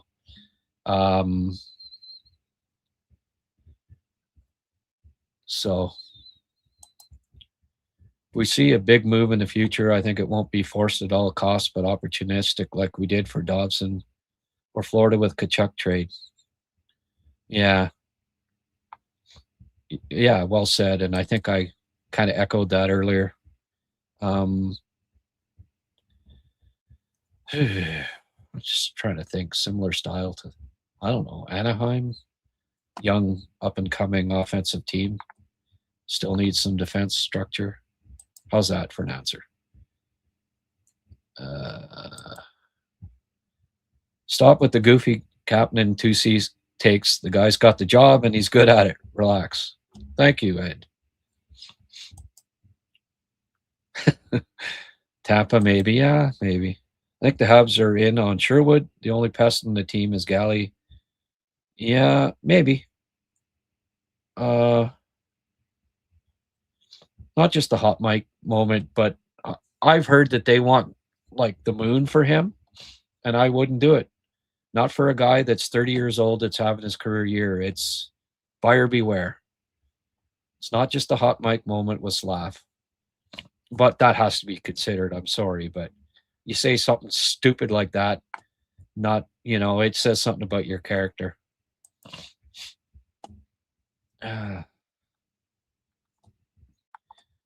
Yeah, okay, thanks, Deke. You always have to have a silly comment.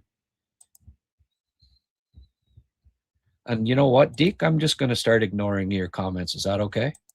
Thanks. No problem? Good. Sherwood's physical intensity would certainly add grit. Yeah. I also don't know what they're going to do with Line A when he's ready. Probably be traded at some point for sure, but if there are no takers, he can help third or fourth line, second power play unit. That shot. Oh, I know way. He's I wouldn't want to be in Kent Hughes' shoes, put it that way. Bell Center will be crazy during the playoffs. If they make it, yes. Unfortunately, it's not a given yet, but wow. The Bell Center this year, it's going to be a madhouse. Go Habs, go. All right, folks, I got to go. Got to get the shepherd's pie out. Good supper tonight. No peanut butter sandwiches for me for supper tonight, folks. Yes. we'll see you tonight after the game. Need 98 points to be in the playoffs in the East at this moment. Holy frig, eh? They had 91 last year. Wouldn't be close. They'd be in about 13th. So, okay, man. Gotta go. See you after the game. And hopefully it's a good one. Hopefully I'll be cracking a beer and it'll taste sweet. Bye for now. Till after the game. Exactly, as Died on Sunday said. Okay. Take care. Talk soon.